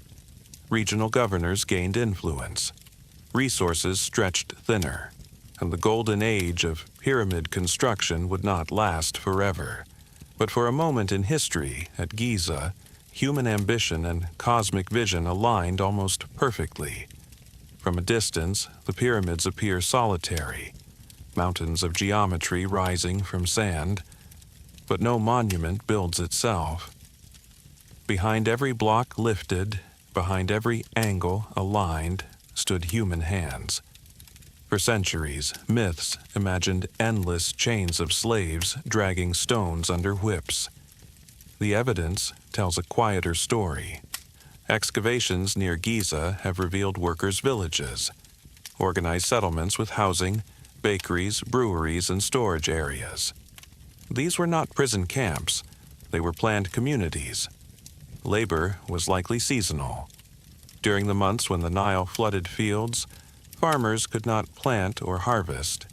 Instead, they worked for the state. Teams were formed. Crew names, scrawled in red pigment on hidden stones, suggest camaraderie. The Friends of Khufu, the Drunkards of Menkaure. Humor persisted even in heavy labor. Workers were fed bread and beer, staples of Egyptian diet. Animal bones discovered at the site, cattle, sheep, goats, indicate regular meat consumption. This was not starvation rations, it was provision. Injuries occurred. Skeletons show signs of healed fractures, suggesting medical care. The state invested in its builders. Because the builders were the state. The pyramid was not simply the king's project. It was a collective enterprise binding the land together. Transporting limestone required coordination. Blocks were quarried with copper tools and stone hammers. Once freed, they were dragged on sledges. Scenes from tomb paintings show workers pouring water onto sand in front of sledges to reduce friction. Boats carried heavier stones along the Nile, timed with high water levels. From riverbank to plateau, ramps of mud brick and rubble likely supported ascent. Straight ramps, spiral ramps, zigzagging ramps, scholars debate details. But whatever method prevailed, it demanded planning. Measurement ensured alignment. Astronomical observations guided orientation. The north face of the Great Pyramid points almost precisely toward true north. Such accuracy required patience. Surveyors may have used stars to establish reference lines. Night sky and desert horizon worked together. Inside the pyramid, corridors were angled deliberately. Granite blocks for the king's chamber were transported from Aswan, nearly 800 kilometers south. Their placement required ingenuity. Relieving chambers above the burial room distribute weight downward. The structure does not crush itself. It balances. Even in engineering, Maat is present. The lives of workers were structured. Barracks housed rotating crews. Food distribution followed routine. Some individuals may have been permanently employed as skilled artisans or supervisors. Others returned home after flood season. Participation may have carried honor. To contribute to royal eternity was to serve cosmic order. Yet labor was not romantic. It was strenuous. Heat, dust, repetitive strain. Organization did not erase hardship, but it transformed hardship into purpose. The state provided identity. Inscriptions suggest division into files, rotating groups with internal hierarchy. Competition between crews may have increased efficiency. The pyramid site functioned as a microcosm of Egypt itself. Hierarchy, specialization, coordination. From quarry to summit, every action depended on another. When the casing stones were polished and fitted, their surfaces met so precisely that even a blade could scarcely pass between them. The smooth white exterior reflected sunlight. At dawn and dusk, the pyramid may have glowed faintly pink. At noon, it shone bright against blue sky. For villagers in the valley below, it was constant presence, a reminder of divine kingship, a marker of shared effort. When a king died, rituals within the complex activated. Priests maintained offerings in mortuary temples. Food and incense were presented.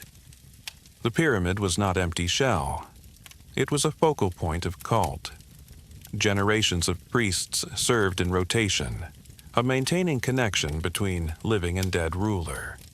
The labor that built the structure extended into ritual that sustained its meaning. Yet no age remains at peak indefinitely. As the fourth dynasty waned, resources thinned. Regional governors, known as nomarchs, grew in wealth and autonomy. Central authority faced subtle strain. Pyramid size gradually decreased. Not from loss of belief, but from redistribution of power. The fifth and sixth dynasties continued pyramid construction, but on smaller scale. Decoration inside chambers increased. Pyramid texts were inscribed, spells guiding the king through afterlife. Focus shifted slightly from sheer mass to written guidance. Stone remained central, but ideology diversified. The age of colossal scale had left its mark. The desert plateau of Giza stood as testament to what unified Egypt could achieve. But unity itself is dynamic. Prosperity ebbs. Authority decentralizes. The very system that enabled pyramids would, in time, fragment. The river still rose each year. Flood and retreat continued unchanged. Yet beneath that surface rhythm, political currents shifted. The laborers returned to fields. Officials strengthened local influence. The next chapter in Egypt's story would not rise in stone. It would test whether Ma'at could endure without monumental affirmation. The pyramids remained, silent and immovable. But silence does not guarantee stability. Stone could endure. But stone alone was not enough. If the king was to live beyond death, his body could not be abandoned to decay. The pyramid protected the form. Ritual preserved the essence. From this belief emerged one of the most meticulous practices of the ancient world: mummification. To the Egyptians, a person was not a single entity. There was the body. There was the Ka, the life force. There was the Ba, the individuality that could move between realms. For existence to continue, these elements had to remain connected. If the body disintegrated, the link was threatened. Preservation was not vanity, it was necessity. Early burials in the desert had revealed something important. When bodies were placed directly in hot, dry sand, they sometimes dried naturally. Skin tightened, form endured. Nature offered the first lesson in conservation. Over time, techniques became intentional. By the Old Kingdom, mummification had evolved into careful procedure. The process was neither hurried nor careless. It unfolded over weeks. First, the body was purified, washed with water from the Nile, cleansed ritually as well as physically. An incision was made along the left side of the abdomen. Internal organs were removed: the liver, the lungs, the stomach, the intestines. These were preserved separately, placed within canopic jars, each protected by a deity. The brain was often extracted through the nasal passage, a delicate and unsettling task. The heart, however, was usually left in place. It was the seat of thought and emotion. It would be weighed in the afterlife. Once emptied, the body cavity was packed with natron, a naturally occurring salt mixture drawn from desert deposits. Natron drew moisture outward. Over approximately 40 days, the body dried. Skin tightened against bone. Decay slowed dramatically. After drying, the cavity was filled again with linen, resin, or sawdust to restore shape. The incision was sealed. Resins coated the exterior. Then came wrapping. Layer upon layer of linen encased the body. Between layers, amulets were placed, symbols of protection, scarabs, eyes of Horus, knots of Isis, each held meaning, each reinforced continuity. The wrapping was methodical. Fingers and toes individually bound, arms crossed, face covered carefully. A mask might be placed over the head, idealizing features. For pharaohs, the mask could be gold, not merely decorative. Gold was incorruptible, untarnished by time, a fitting material for eternal kingship. The entire process could last 70 days. Precision mattered. Improvisation was rare. Ritual words accompanied physical actions. Priests recited spells to guide transformation. The final stage was burial. The mummy placed within nested coffins, then into stone sarcophagus. Inside pyramid or tomb chamber, surrounded by goods and inscriptions. The goal was not suspension of death. It was navigation through it. Texts carved on pyramid walls began to appear during later Old Kingdom reigns.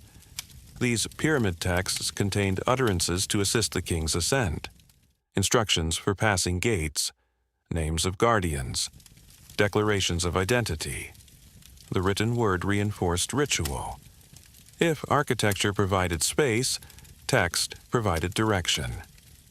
Mummification was not limited to royalty forever. Over time, elites adopted similar practices.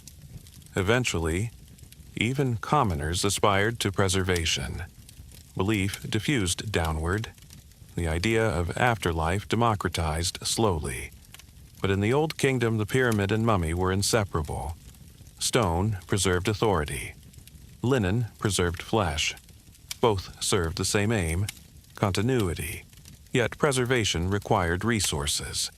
Natron, linen, skilled embalmers, time away from fields. As pyramid construction strained central control, funerary practices grew more elaborate. The economic burden increased. Regional leaders gained wealth and influence. Local tombs became more decorated. Authority decentralized subtly. The Sixth Dynasty, under kings like Pepi II, saw long reigns but weakening cohesion. Pepi II is said to have ruled for decades, perhaps over 60 years. Longevity did not guarantee strength. As central oversight weakened, nomarchs accumulated power in their provinces. Their tombs grew grander. Royal projects diminished. Then came stress from beyond administration. Climate patterns shifted again. Evidence suggests reduced Nile floods during late Old Kingdom years. Lower inundation meant smaller harvests. Smaller harvests meant scarcity. Scarcity undermined order. Maat, once affirmed through monumentality and abundance, was tested. Without sufficient grain, labor mobilization faltered. Without strong central redistribution, local authorities prioritized their own regions. Gradually, unity fractured. The Old Kingdom, age of pyramids and confident stone, entered decline. The pyramids remained, their smooth faces glinting in desert sun. But beneath their permanence, the society that built them had begun to change. Stone endures. Institutions do not always. The river still rose.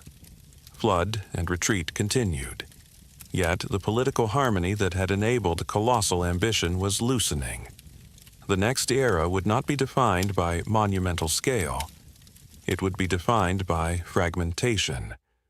And from fragmentation, a different kind of resilience would emerge. The pyramids still stood. Their shadows moved slowly across the desert, unchanged by human uncertainty. But beneath their permanence, the balance of Egypt shifted. The old kingdom had depended on three pillars: strong central authority, reliable Nile floods, efficient redistribution of resources. When one weakened, the others strained. When more than one faltered, order trembled. In the later years of the Sixth Dynasty, royal power began to thin.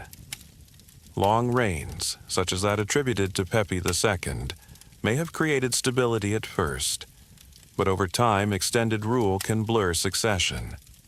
Generations of officials gained influence.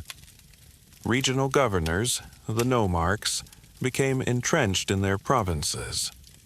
Originally appointed by the crown, these governors began to pass authority to their own sons. Local wealth increased. Local tombs expanded in scale and decoration. The visual language of power was no longer confined to the pharaoh. It diffused. At the same time, climatic evidence suggests fluctuations in Nile inundation. Sediment records point to periods of lower flood levels. When the river rose insufficiently, fields produced less grain. Less grain meant fewer surplus reserves, and surplus had always been the engine of monumentality. Without surplus, labor could not be mobilized at scale. Without surplus, redistribution faltered. Scarcity breeds tension. In some regions, famine may have struck. Ancient inscriptions from provincial tombs hint at hardship. One nomarch boasts of feeding his people during hunger. Whether rhetorical or literal, the implication is clear. Local leaders stepped into roles once dominated by central authority. The pharaoh's presence, once overwhelming, grew distant. Administration fragmented. Upper and Lower Egypt, unified centuries before, began to function semi-independently. This period is now called the First Intermediate Period. To later historians, it appeared as decline, but decline is rarely total collapse. It is redistribution. Power moved outward. Regional courts developed their own traditions. Local artistry flourished. Literary expression evolved. Freed from strict central canon, new voices emerged. Yet instability remained palpable. Competing centers of authority arose in different parts of the Nile Valley. Heracleopolis in Lower Egypt claimed kingship. Thebes in Upper Egypt asserted rival legitimacy. Conflict simmered. Not necessarily constant warfare, but tension. The idea of Maat, once upheld visibly by unified kingship, felt strained.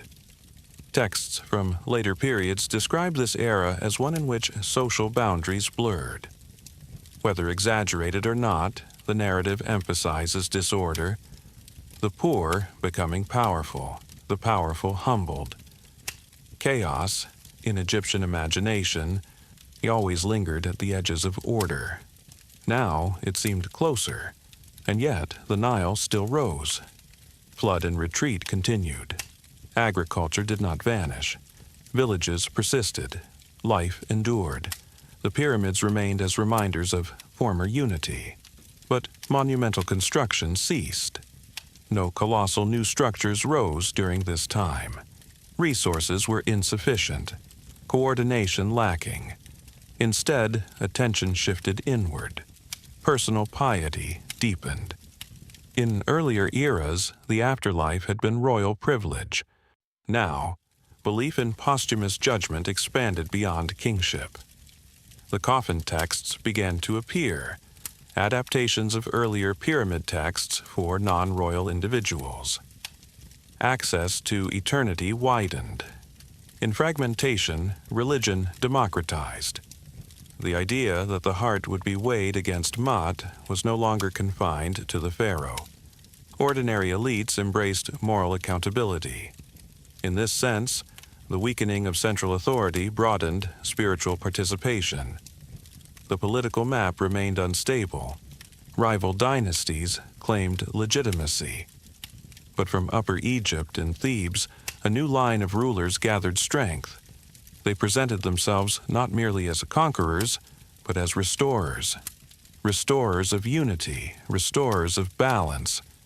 The memory of Old Kingdom grandeur remained powerful. The pyramids were visible proof of what unified Egypt could achieve. Their existence was argument. Order had once prevailed. It could again. As generations passed, Theban rulers consolidated influence along Upper Egypt. Gradually, they extended northward. Conflict with Heracleopolis intensified. Finally, around 2055 BCE, a Theban king named Mentuhotep II achieved what earlier rulers had secured centuries before. He reunified the land. The first intermediate period ended. The Middle Kingdom began. The restoration was not a simple return to past form. It was adaptation. Lessons had been learned. Power could fragment. Authority must be maintained carefully. Maat required more than monuments. It required responsiveness. The desert still bordered the fertile strip. The Nile still dictated survival. But now, Egypt had experienced vulnerability, and vulnerability shapes governance. The Middle Kingdom would carry forward pyramid building in smaller forms, strengthen administration, and cultivate literature and introspection. From fracture emerged reflection. From instability, renewal. The river had not failed entirely, nor had belief. The center had wavered, but it had not dissolved. And in its restoration, Egypt entered a new phase, more measured, more literary, yet still bound to the rhythm of flood and order. When Mentuhotep II rose from Thebes, he did not inherit stability. He forged it. For decades, Egypt had existed in divided form. Heracleopolis held influence in the north. Thebes commanded loyalty in the south. Between them stretched contested territory, fields watered by the same Nile, yet governed by rival claims. Mentuhotep did not present himself merely as a conqueror. He presented himself as restorer. His inscriptions speak not only of victory, but of reuniting the two lands. The language echoes Narmer centuries before, but the context was different. Narmer unified emerging regions. Mentuhotep reunified a fractured state. The memory of collapse lingered. The first intermediate period had revealed the fragility of centralized power. Mentuhotep's campaign northward was gradual and deliberate. He consolidated Upper Egypt first, securing loyalty along the southern Nile. Then he advanced. Conflict with northern rulers intensified. Eventually, Thebes prevailed. Around 2055 BCE, Egypt stood unified once more. The Middle Kingdom began. Mentuhotep's mortuary complex at Deir el-Bahri reflects this renewed confidence. Built into cliffs west of Thebes, it blended architecture with landscape. Terraces rose in stages. Colonnades framed open courtyards. Unlike the colossal pyramids of Giza, this structure embraced integration with nature. Stone did not dominate the horizon. It harmonized with it. The king was buried within the cliffs, west of the Nile, in traditional alignment with sunset and afterlife. The symbolism endured. Life in the valley, eternity in the west. Yet scale was measured. The Middle Kingdom did not attempt to rival Giza's enormity. It sought durability without excess. This shift reflects lessons learned. Monumentality alone could not sustain unity. administration required reform. Mentuhotep strengthened central oversight while acknowledging regional authority. Nomarchs retained influence, but their autonomy was tempered. The crown reasserted balance. Subsequent rulers of the 11th and 12th dynasties continued consolidation. Amenemhat I moved the capital northward, establishing a new administrative center near the Fayum region. This relocation symbolized renewed integration between Upper and Lower Egypt. It also demonstrated strategic foresight. Proximity to the Delta enhanced oversight of northern territories. The Middle Kingdom invested heavily in infrastructure. Irrigation projects expanded. Canals improved agricultural efficiency. The Fayum Depression was partially reclaimed, transforming marshland into productive farmland. Water management became more sophisticated. The Nile's flood was still revered, but now it was guided more actively. Economic stability strengthened royal authority. Trade networks expanded beyond traditional boundaries. Expeditions ventured into Nubia, establishing forts and securing gold resources. Trade routes extended toward the Levant and into desert oases. Egypt's influence widened cautiously. Unlike later imperial expansion, this era emphasized control over key resources rather than broad conquest. Culturally, the Middle Kingdom became an age of introspection. Literature flourished. Texts such as the Tale of Sinuhe explored loyalty, exile, and return. The instruction of Amenemhat reflected on kingship and betrayal. These works reveal a society conscious of vulnerability. The trauma of fragmentation echoed through narrative. Personal piety deepened. Individuals expressed direct relationship with the divine, not solely mediated through Pharaoh. Stelae erected by officials describe appeals to gods for justice and protection. Ma'at remained central, but it was no longer assumed automatic. It required vigilance. Royal imagery adapted. The king was still divine, still Horus in life and Osiris in death. Yet art from this period often portrays rulers with more solemn expression. Faces appear introspective, eyes heavy, perhaps reflecting awareness that order must be maintained, not presumed. Pyramid construction continued in the Middle Kingdom, but at reduced scale. Mud brick cores with limestone casing replaced massive stone blocks. Function remained. Form evolved. The emphasis shifted toward internal chambers and textual decoration. The democratization of afterlife belief continued. Coffin texts expanded access to spells once reserved for kings. Ordinary elites inscribed protective utterances inside their burial coffins. The boundary between royal and non-royal eternity blurred. This transformation signaled cultural resilience. Rather than collapse under decentralization, Egypt adapted. The memory of chaos informed reform. The Nile's cycle continued unchanged, flood and retreat. But governance became more deliberate. Succession planning improved. Amenemhat I introduced the concept of co-regency, associating his son Senusret I with rule before death. This practice strengthened continuity and reduced instability. The 12th dynasty, under kings such as Senusret III, projected authority decisively. Military campaigns into Nubia secured southern borders. Fortresses guarded trade routes. The king's presence extended beyond symbolic unity into strategic enforcement. Yet, even as borders strengthened, internal life flourished. Art achieved refinement. Jewelry grew intricate. Statues conveyed subtle realism. The Middle Kingdom was not a mere restoration. It was evolution. From the ashes of fragmentation arose a more reflective state. The pyramids of Giza still stood in the north, ancient even then, they represented youthful ambition. The Middle Kingdom represented maturity, less towering, more measured. Balance regained, not through overwhelming display, but through recalibration. And yet, no era remains untouched by external pressure. As centuries passed, new movements stirred beyond Egypt's borders. Groups from Western Asia migrated gradually toward the delta.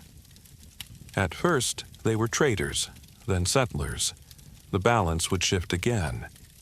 The Nile would still rise, but foreign influence would begin to shape its banks. They did not arrive as conquerors. At first, they came gradually, families moving westward from the Levant, drawn by fertile land and opportunity. The Nile Delta, open and marshy, had always been Egypt's most porous frontier.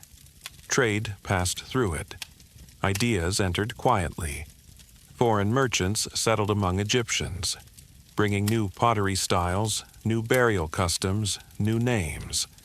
For generations, their presence remained limited. Assimilation occurred. Intermarriage blurred boundaries.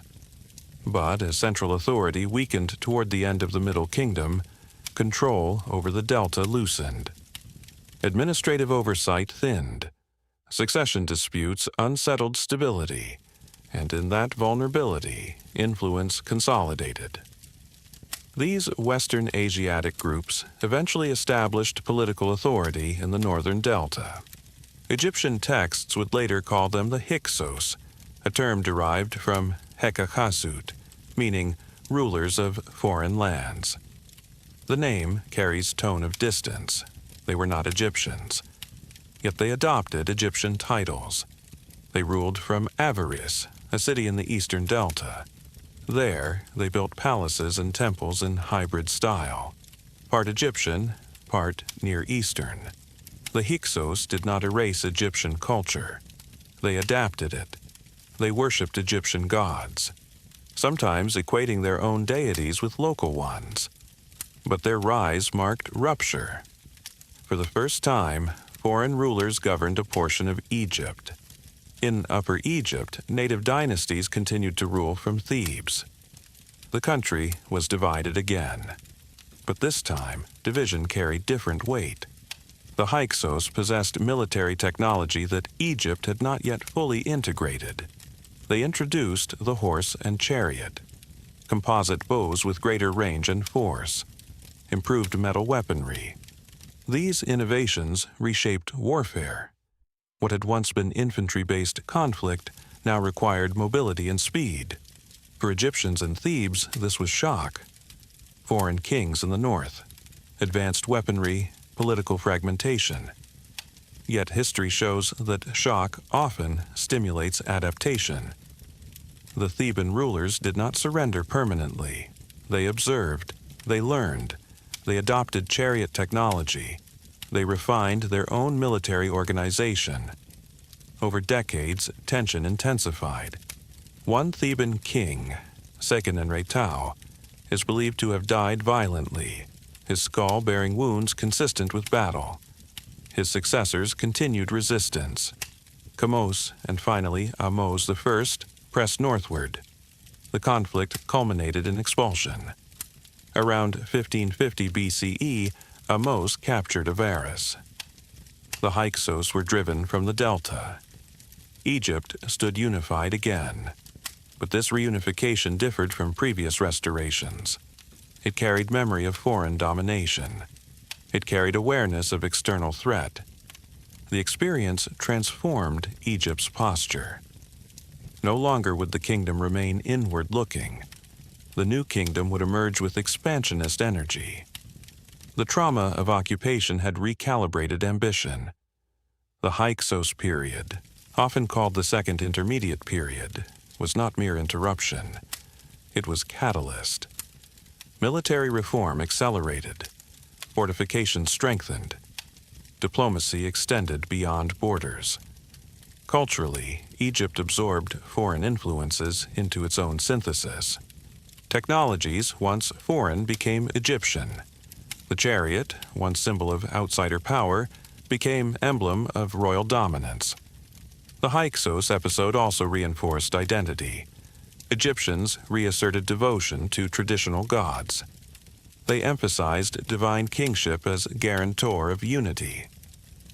Narratives later portrayed the Hyksos as chaotic invaders. Yet archaeological evidence suggests a more complex reality. They governed effectively in the Delta. They maintained trade networks. History, told by victors, simplified nuance. What matters for Egypt's trajectory is transformation. Foreign rule shattered complacency. The Nile still rose each year. Flood and retreat did not cease. But vulnerability had been revealed. Unity was not permanent. Maat required defense not only against internal imbalance, but external force. With the expulsion of the Hyksos, a new era dawned, the New Kingdom, an era of empire, of monumental temples, of powerful rulers who would carry Egypt's influence far beyond its traditional borders. The river that once defined a narrow corridor of life would now anchor a state reaching outward. From Thebes, victorious and determined, a new dynasty began, and with it, a transformation from kingdom to empire. When the Hyksos were expelled, Egypt did not retreat into caution. It expanded. The early rulers of the new kingdom consolidated power with determination. Ahmose I secured borders. His successors pushed south into Nubia and north toward the Levant. Empire replaced insularity. Military campaigns brought wealth. Tribute flowed along the Nile. Gold, timber, incense, livestock. Egypt's resources multiplied. The pharaoh was no longer only guardian of internal Maat. He became enforcer of order beyond borders. Yet, within this era of martial expansion, a different figure rose. Not through conquest, but through strategy. Hatshepsut, daughter of Thutmose I, wife of Thutmose II, and stepmother to the young Thutmose III, she initially ruled as regent. The child king was too young to govern alone, but regency did not remain temporary. Gradually, Hatshepsut assumed full royal titulary.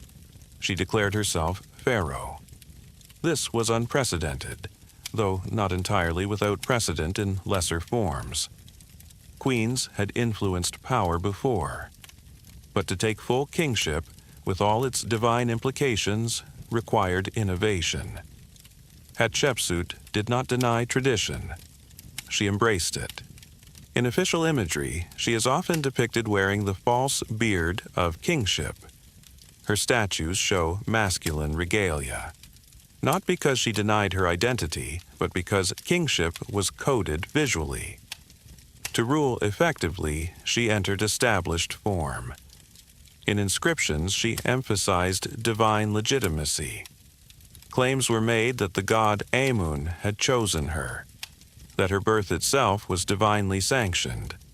Such narratives were not merely propaganda, they were theological necessity. If Maat required rightful ruler, her authority had to align with cosmic order. Her reign, lasting over 2 decades, was marked not by relentless warfare, but by prosperity. Trade flourished. One of her most celebrated achievements was the expedition to Punt.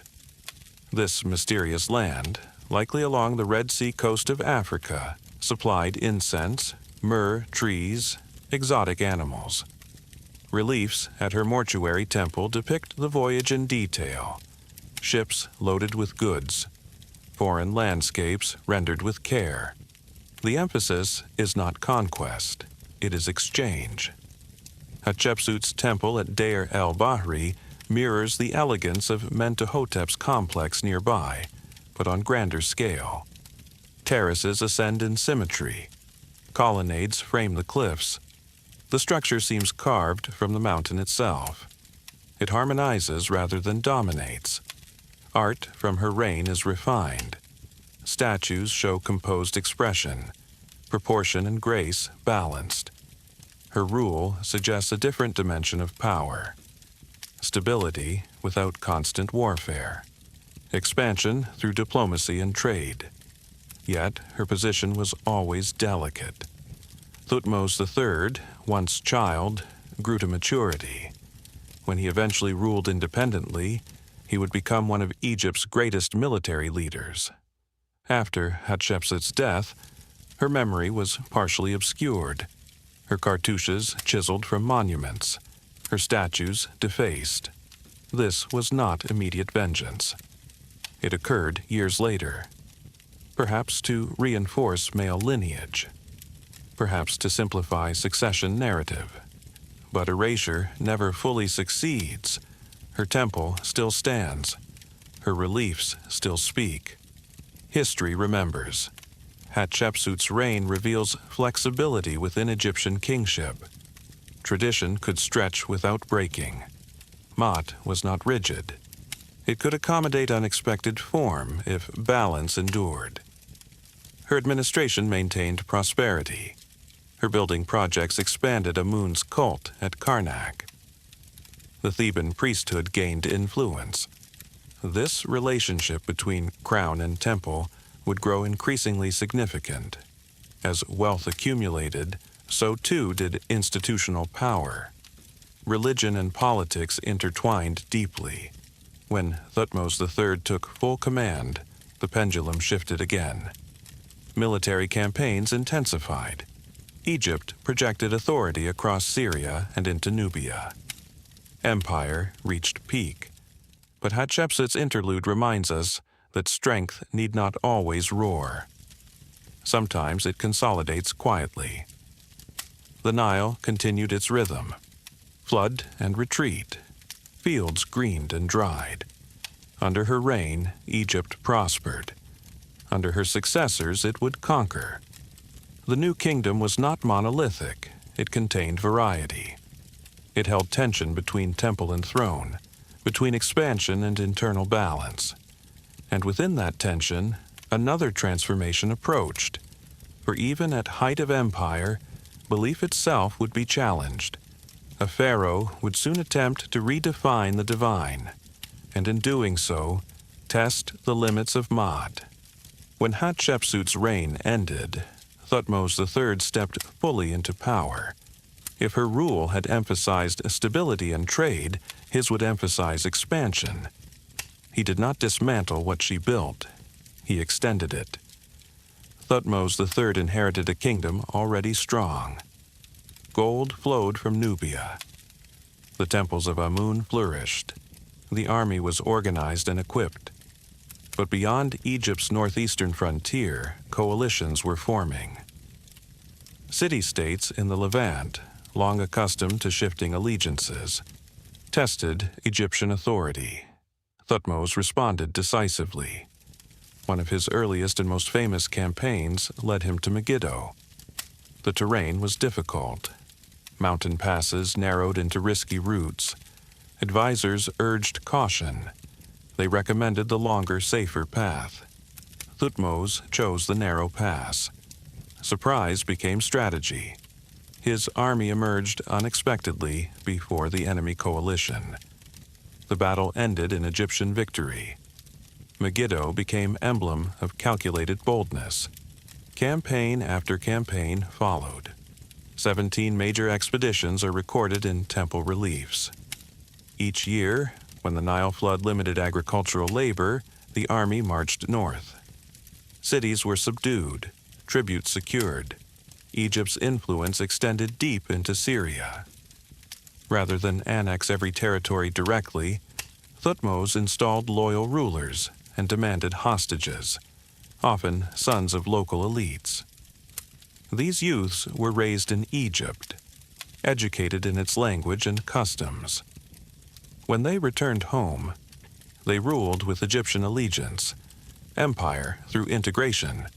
Plunder enriched temples and treasury. Exotic goods flowed into Thebes. Precious woods, metals, animals unknown to earlier generations. Temple walls at Karnak depict foreign flora and fauna with striking detail. Empire expanded imagination. The king was portrayed in relief as dominant and composed, enemies depicted beneath his chariot. The horse-drawn chariot, once introduced by the Hyksos, now symbolized Egyptian mastery. Technology had been absorbed and transformed into emblem of dominance. Under Thutmose III, the military became institution. Officers gained prominence, strategy refined, logistics coordinated. The Nile still anchored agriculture, but the empire extended beyond its banks. Campaigns into Nubia secured southern territories. Fortresses strengthened border control. Egypt was no longer reactive. It was assertive. And yet, even at the height of martial success, balance remained delicate. Wealth concentrated heavily in temples, particularly in the cult of Amun at Karnak. Priests accumulated land and influence. The relationship between pharaoh and priesthood tightened. As long as alignment held, Maat appeared secure. But power concentrated in religious institutions could complicate royal authority. Thutmose III ruled for decades. His reign brought stability through strength. Upon his death, the empire stood vast and confident. His successors inherited prosperity. Amenhotep II and Thutmose IV maintained territorial holdings. Amenhotep III presided over extraordinary wealth. Under him, Egypt experienced cultural flowering. Colossal statues rose along the Nile. Palaces adorned with relief. Diplomatic correspondence expanded. The Amarna letters, preserved centuries later, reveal communication between Egypt and other great powers of the ancient Near East: Babylon, Mitanni, Hatti. Egypt was part of international system. Marriage alliances reinforced diplomacy. Gold became instrument of influence. The new kingdom's confidence was no longer limited to battlefield. It extended to courtly exchange. Yet abundance can breed complacency. In the later years of Amenhotep III's reign, subtle shifts in religious emphasis began. The sun disk, Aten, received increased attention, not as sole deity, but as growing presence. The cult of Amun remained dominant, but the seeds of theological change were sown. When Amenhotep IV ascended the throne, those seeds would erupt. Thutmose III had forged empire through steel and strategy. His legacy was strength. But strength, unbalanced, can invite redefinition. The Nile still rose each year, flood and retreat. But now Egypt's horizons stretched far beyond its valley. With wealth came complexity. With complexity came tension. The next transformation would not be military. It would be spiritual. And it would shake the foundations of centuries-old belief. When Amenhotep IV took the throne, he inherited an empire at its height. Territories secured, temples enriched, the cult of Amun powerful beyond precedent. The machinery of state functioned smoothly. But beneath that stability, a tension had grown. The priesthood of Amun at Thebes had accumulated immense wealth. Land, labor, influence. Their temples rivaled royal authority in scale and splendor. For centuries, pharaoh and priesthood had reinforced one another. Now the balance tilted. Amenhotep IV chose not to adjust gently. He transformed. Early in his reign, he elevated a solar aspect of divinity known as the Aten, the visible disk of the sun. The Aten was not entirely new. Solar worship had long been part of Egyptian religion. But Amenhotep IV did something unprecedented. He centered the Aten above all other gods. Gradually, references to Amun were diminished. Temple inscriptions altered, and the king changed his name from Amenhotep, Amun is satisfied, to Akhenaten, effective for the Aten. Names carry allegiance. The shift was unmistakable. Akhenaten did not merely reform ritual, he redefined theology. Traditional depictions of gods as anthropomorphic figures gave way to simplified imagery. The Aten was represented as a radiant disk, its rays ending in small hands that extended life to the royal family. No longer a pantheon of competing divine personalities, one central source of light. The king and queen, Nefertiti, were shown beneath those rays, receiving direct blessing. Intermediaries diminished, the focus narrowed. To reinforce separation from established cult centers, Akhenaten founded a new capital, Akhetaten, the horizon of the Aten, today known as Amarna. Built in a relatively undeveloped stretch of desert between Thebes and Memphis, the city rose rapidly. Temples open to the sky allowed sunlight to flood altars. Unlike enclosed sanctuaries of earlier cults, these spaces emphasized exposure.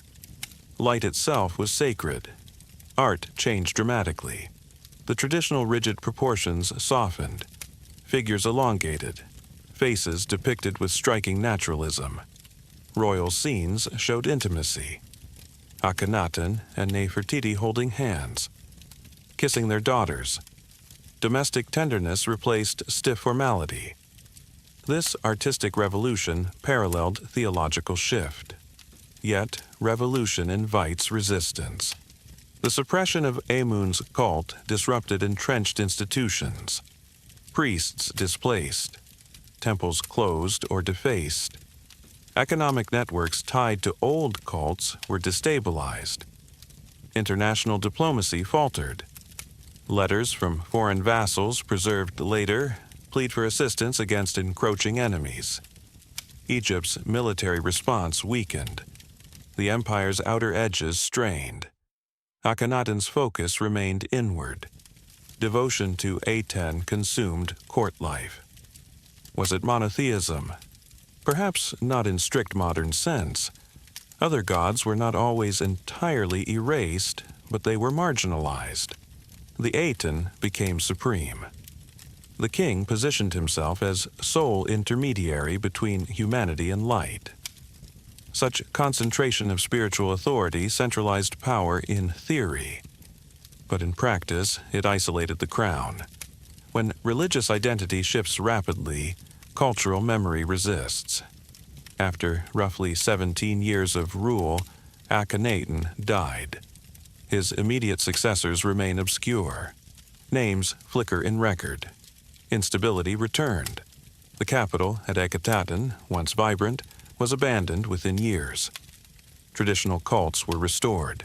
The name of Akhenaten was chiseled from monuments, his images defaced.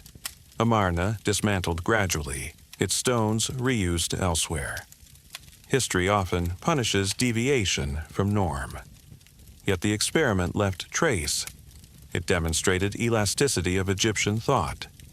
It proved that even entrenched theology could be challenged.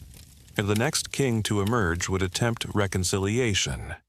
A boy placed on throne. His original name, Tutankhaten, would soon change. Aten would recede. Amun would return.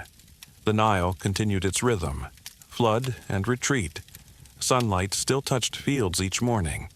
But for a brief moment in Egypt's long story, the sun itself had been singular. And the consequences of that singularity would ripple outward. When the turbulence of Amarna settled, a child sat upon the throne. His name at birth was Tutankhaten, living image of the Aten. He was young, perhaps 9 years old, too young to shape policy alone.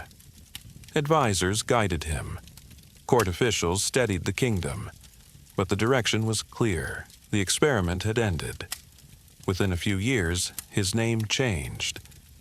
Tutankhamun, living image of Amun. The restoration was deliberate. Temples to Amun reopened. Priests reinstated. Traditional festivals revived. Inscriptions from his reign speak of repairing sanctuaries that had fallen into neglect. Images of gods once defaced were carved anew. The capital shifted away from Amarna. The court recentered in Memphis and Thebes. The abandonment of Akhetaten symbolized return to equilibrium. Mot reasserted, yet restoration was not simple erasure. The memory of disruption lingered. Administratively, the empire required stabilization. Foreign territories weakened during Akhenaten's inward focus demanded renewed attention. Military campaigns resumed modestly, but Tutankhamun's reign was brief. Around the age of 18 or 19, he died. The cause remains debated: injury, illness, complication. His tomb, prepared quickly and modest in scale, was not grand compared to predecessors. And yet, history would grant him immortality for reasons unrelated to power. In 1922, the British archaeologist Howard Carter discovered his nearly intact tomb in the Valley of the Kings. While other royal burials had been looted in antiquity, Tutankhamun's remained largely sealed. Inside were treasures of astonishing craftsmanship. Gold shrines nested within one another. A golden funerary mask of extraordinary artistry. Chariots, jewelry, furniture. The boy king, obscure in political history, became a symbol of ancient Egypt for the modern world. His mask, serene and luminous, embodies royal ideal. In life, he restored tradition. In death, he revived global fascination. But within his own time, the work of restoration extended beyond ritual. The successors who followed, Ea and then Horemheb, continued to erase the Amarna period from the official king lists. Akhenaten's name omitted, his monuments dismantled. History reshaped to emphasize continuity. Horemheb, a military commander turned pharaoh, undertook reforms to strengthen administration, so corruption was addressed. Legal structures clarified. The lesson of instability had been absorbed. When Horemheb died without heir, power passed to a new line, the 19th dynasty. With it rose one of Egypt's most formidable rulers, Ramses II. But before his era of grand monuments and prolonged reign, Egypt stood at a crossroads. The new kingdom had survived internal theological upheaval. It had rebalanced tradition. The cult of Amun regained primacy. Temple wealth increased once more. The relationship between crown and priesthood remained delicate. The empire still extended into Nubia and the Levant, yet new powers rose in neighboring regions. The Hittites consolidated strength in Anatolia. Diplomacy and warfare would intertwine. Tutankhamun's brief life bridged rupture and restoration. He did not conquer vast lands. He did not commission colossal structures. But he symbolized recovery. A reminder that order, though shaken, can return. The Nile continued its faithful cycle. Flood and retreat. Fields greened again. Sunlight reflected from temple pylons. Egypt stepped back into familiar rhythm. Yet history does not pause. Beyond its borders, ambitious kings watched. Within its temples, priests grew influential. Balance required vigilance. And soon, a ruler would arise who sought to immortalize his name in stone as boldly as any before him. When Ramses II ascended the throne, Egypt had already endured cycles of expansion, fracture, and restoration. He inherited stability. He intended to amplify it. Ramses II, later called Ramses the Great, ruled for 66 years. Longevity alone reshapes memory. Generations were born, lived, and died under his authority. For many, he was Egypt. Early in his reign, he turned attention northward. The Hittite Empire had grown powerful in Anatolia and Syria. Control of strategic cities, particularly Kadesh, remained contested. Ramses marched with multiple divisions, their standards bearing names of gods, Amun-Ra, Ptah, Seth. At Kadesh, he encountered misdirection. Hittite forces, concealed beyond the city, launched sudden assault. For a moment, the Egyptian army faltered. Reliefs later carved on temple walls portray Ramses standing alone in his chariot, bow drawn, surrounded by enemies. The narrative is heroic. The king, abandoned by troops, calls upon Amun and single-handedly repels the foe. History, viewed more soberly, suggests a more complex outcome. The battle likely ended in stalemate. Neither side achieved decisive victory. Yet Ramses controlled the story. Temple inscriptions at Abu Simbel, Luxor, and Karnak proclaim triumph. Now, image becomes reality. In a world without mass media, stone defined memory. Years later, Egypt and the Hittites signed what is often regarded as one of the earliest recorded peace treaties. The agreement formalized boundaries and pledged mutual non-aggression. Diplomacy succeeded where battle had stalled. Ramses sealed the treaty with marriage to a Hittite princess. Conflict transformed into alliance. His reign, however, was not defined by war alone. He built relentlessly. Temples rose across Egypt. At Abu Simbel, 4 colossal statues of Ramses sit carved into cliff face, gazing outward from Nubian frontier. Each figure over 20 meters tall. Inside, reliefs depict divine association, the king equal among gods.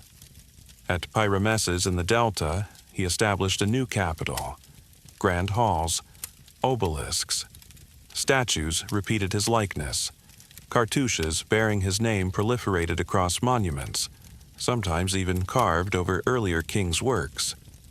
Visibility ensured remembrance. The scale of construction rivaled earlier Pyramid Age in ambition, if not in geometric singularity. The Valley of the Kings became primary royal burial site.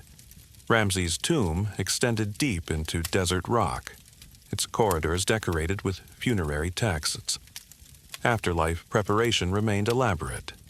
Yet, despite grandeur, subtle strain accumulated. Long reign meant many heirs. Succession grew complicated. Temple estates expanded wealth further. Priests of Amun wielded immense economic influence.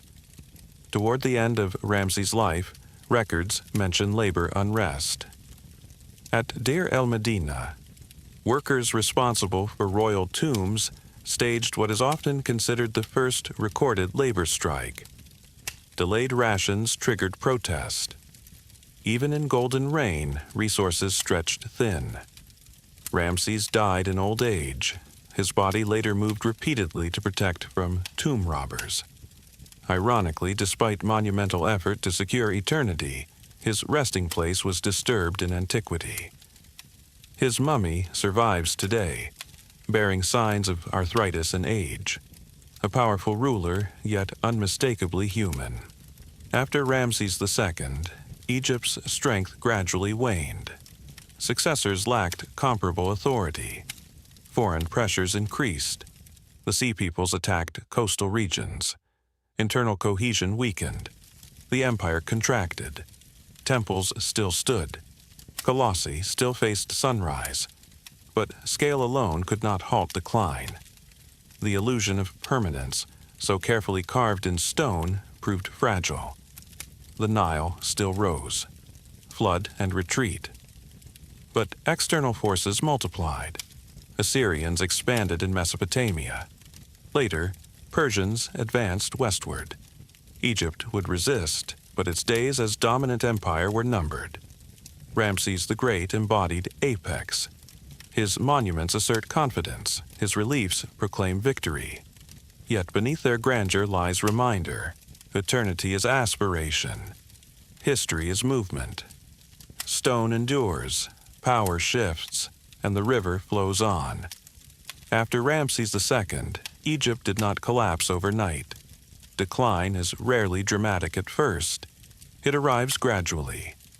The later Ramesside rulers struggled to maintain cohesion. Temple estates expanded in wealth and influence. High priests of Amun in Thebes accumulated power rivaling the crown. The state began to fragment internally once more. In the north, dynasties shifted quickly. In the south, priestly authority grew semi-autonomous. By the Third Intermediate Period, Egypt was unified in name, but divided in function. Libyan origin rulers established dynasties in the delta. Nubian kings from Kush later marched north and ruled as the 25th dynasty. These Kushite pharaohs did not attempt to erase Egyptian tradition. On the contrary, they embraced it fervently. They restored temples. They honored Amun. They revived older artistic forms. Yet their presence reflected changing geopolitics. Egypt was no longer unchallenged center. To the northeast, Assyria expanded aggressively. Its armies moved with speed and brutality across the Near East. In the 7th century BCE, Assyrian forces invaded Egypt. Cities fell. Thebes was sacked. For the first time in centuries, foreign domination reached deep into the Nile Valley. Although Assyrian control was not permanent, it marked a shift. Egypt was now vulnerable to large imperial systems operating beyond its traditional sphere. After Assyrian withdrawal, a brief revival occurred under the Site kings of the 26th dynasty. Based in the delta city of Sais, these rulers restored relative stability. Trade with the Mediterranean expanded. Greek mercenaries served in Egyptian armies. Cultural exchange intensified. But revival did not equal supremacy. To the east, a new empire rose. The Persians. In 525 BCE, Cambyses II of Persia defeated Egyptian forces at the Battle of Pelusium. Egypt became a satrapy, a province within the vast Achaemenid Empire. The pharaoh's divine autonomy ended. Persian kings adopted pharaonic titles, appearing in temple reliefs as traditional rulers. Yet their authority derived from distant capitals. Egypt rebelled intermittently. Brief native restorations occurred, but full independence proved elusive. The rhythm of the Nile continued unchanged. Flood and retreat. But political sovereignty shifted beyond its banks. Then, in 332 BCE, a Macedonian king marched into Egypt.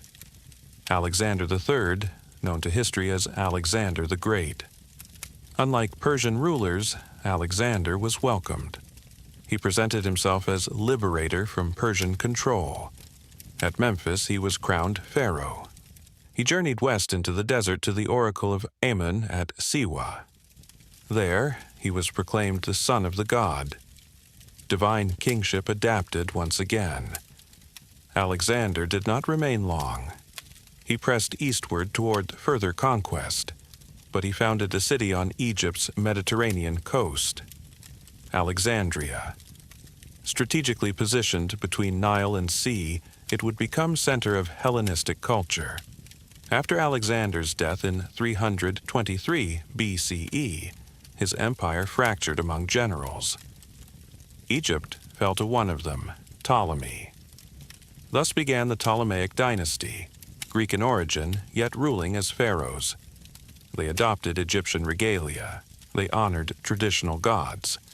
At the same time, they promoted Greek language and culture. Alexandria flourished as intellectual hub.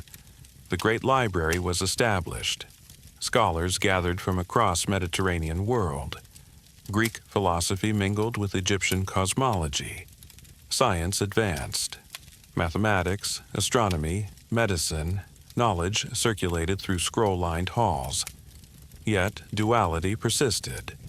The ruling elite spoke Greek. Rural population remained Egyptian in language and custom. Two cultures coexisted, sometimes harmoniously, sometimes tensely. Temples continued to be built in traditional Egyptian style. Priests performed ancient rituals, but political identity shifted increasingly toward Mediterranean sphere. Egypt was no longer isolated river civilization. It was node in broader Hellenistic world. The Nile still rose faithfully, fields still greened, but authority flowed from new centers. The final act of independent rule approached, and at its center stood a woman of formidable intellect and resolve. Cleopatra VII was not merely the last queen, she was a culmination. Born into the Ptolemaic dynasty, she inherited a kingdom rich in tradition, yet precariously positioned. Rome had risen in the West as dominant Mediterranean power. Egypt, wealthy and strategic, became prize and partner. Unlike many of her predecessors, Cleopatra learned the Egyptian language. She presented herself not only as Greek monarch, but as incarnation of Isis. Divine queenship returned in new form. She was educated, politically astute, fluent in multiple languages. Her reign was defined by diplomacy as much as spectacle. First came alliance with Julius Caesar. Civil war had erupted in Rome. Cleopatra aligned with Caesar, securing her throne against internal rivals. Their relationship produced a son, Caesarion. But Rome's instability did not end. After Caesar's assassination, power fractured again. Cleopatra aligned with Mark Antony, one of Rome's leading figures. Their partnership blended politics and personal alliance. Together, they sought to counterbalance the growing authority of Octavian. To Roman propaganda, Cleopatra became exotic temptress. To Egypt, she remained sovereign, striving to preserve autonomy. The decisive moment arrived at the Battle of Actium in 31 BCE. Octavian's fleet defeated the forces of Antony and Cleopatra. Retreat followed. Defeat was undeniable. Rather than face humiliation in Rome, Cleopatra chose death. Tradition holds she died by venom of asp, though details remain debated. With her death in 30 BCE, Egypt ceased to be independent kingdom. It became province of Rome. 3,000 years of pharaonic sovereignty ended. Yet, endings in Egypt are rarely absolute. The temples did not vanish. The pyramids did not crumble overnight. The Nile did not stop rising. Flood and retreat continued as they had since before Narmer. Under Roman rule, grain shipments from Egypt fed the capital at Rome. The river's bounty remained indispensable. Culturally, Egyptian religion persisted for centuries. Isis worship spread across Roman Empire. Hieroglyphs were carved into temples long after Cleopatra's death. Gradually, though, old scripts faded. By late antiquity, knowledge of hieroglyphs was lost. Temples closed under Christian emperors. The old gods receded into silence. Sand accumulated. Columns fractured. Stone endured. In the 19th century, scholars deciphered hieroglyphs once more, thanks in part to the Rosetta Stone. Voices, long silent, spoke again. Today, the pyramids still rise above Giza. The temples of Karnak still stretch across Thebes. The cliffs of Abu Simbel still gaze toward sunrise. Modern cities stand beside ancient foundations. The Nile still flows northward to the sea. What did Egypt leave the world? Architecture that defied time. Astronomical observation tied to agriculture. Medical practices recorded in papyri. Concept of divine kingship fused with moral accountability. But perhaps its deepest legacy is subtler. The insistence that order matters. That balance between chaos and structure must be maintained. That death is transition, not obliteration. From Green Sahara to Imperial Rome, Egypt adapted repeatedly. It rose, it fractured, it restored. Stone recorded ambition. River sustained life. Empires conquered its territory, but never fully erased its memory. The civilization born from floodplain became symbol of endurance. The Nile still rises. Flood and retreat. And in that rhythm, echoes of ancient prayers persist. Not to a single god, nor to a single king, but to balance, to continuity, to the quiet certainty that even as power shifts and monuments weather, the river flows on. The pyramids still stand.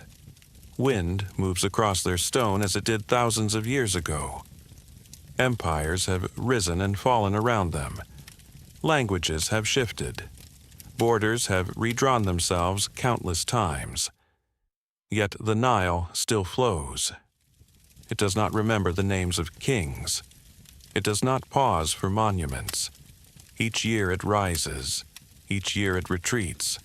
The same rhythm that nourished hunters when the Sahara was green. The same rhythm that sustained Narmer, Khufu, Hatshepsut, Ramses, Cleopatra. Civilization gathered along its banks because water offered possibility. But what Egypt built was more than survival. It built continuity. Stone shaped into geometry. Stories shaped into myth. Balance shaped into law. Even when temples closed, even when hieroglyphs fell silent, the idea endured. That order must be guarded. That chaos is never gone, only waiting. That death is not disappearance but passage. In the quiet between flood and retreat, between sunrise and dusk, between memory and forgetting, Egypt persists. Not as empire, not as throne, but as reminder. The river flows northward still, and in that steady movement, there is something ancient and something eternal. If this journey along the Nile brought you a sense of quiet wonder, you may wish to continue exploring the ancient world with us. There are more rivers, more empires, more forgotten stories waiting in the dark. And whenever you return, the water will still be flowing.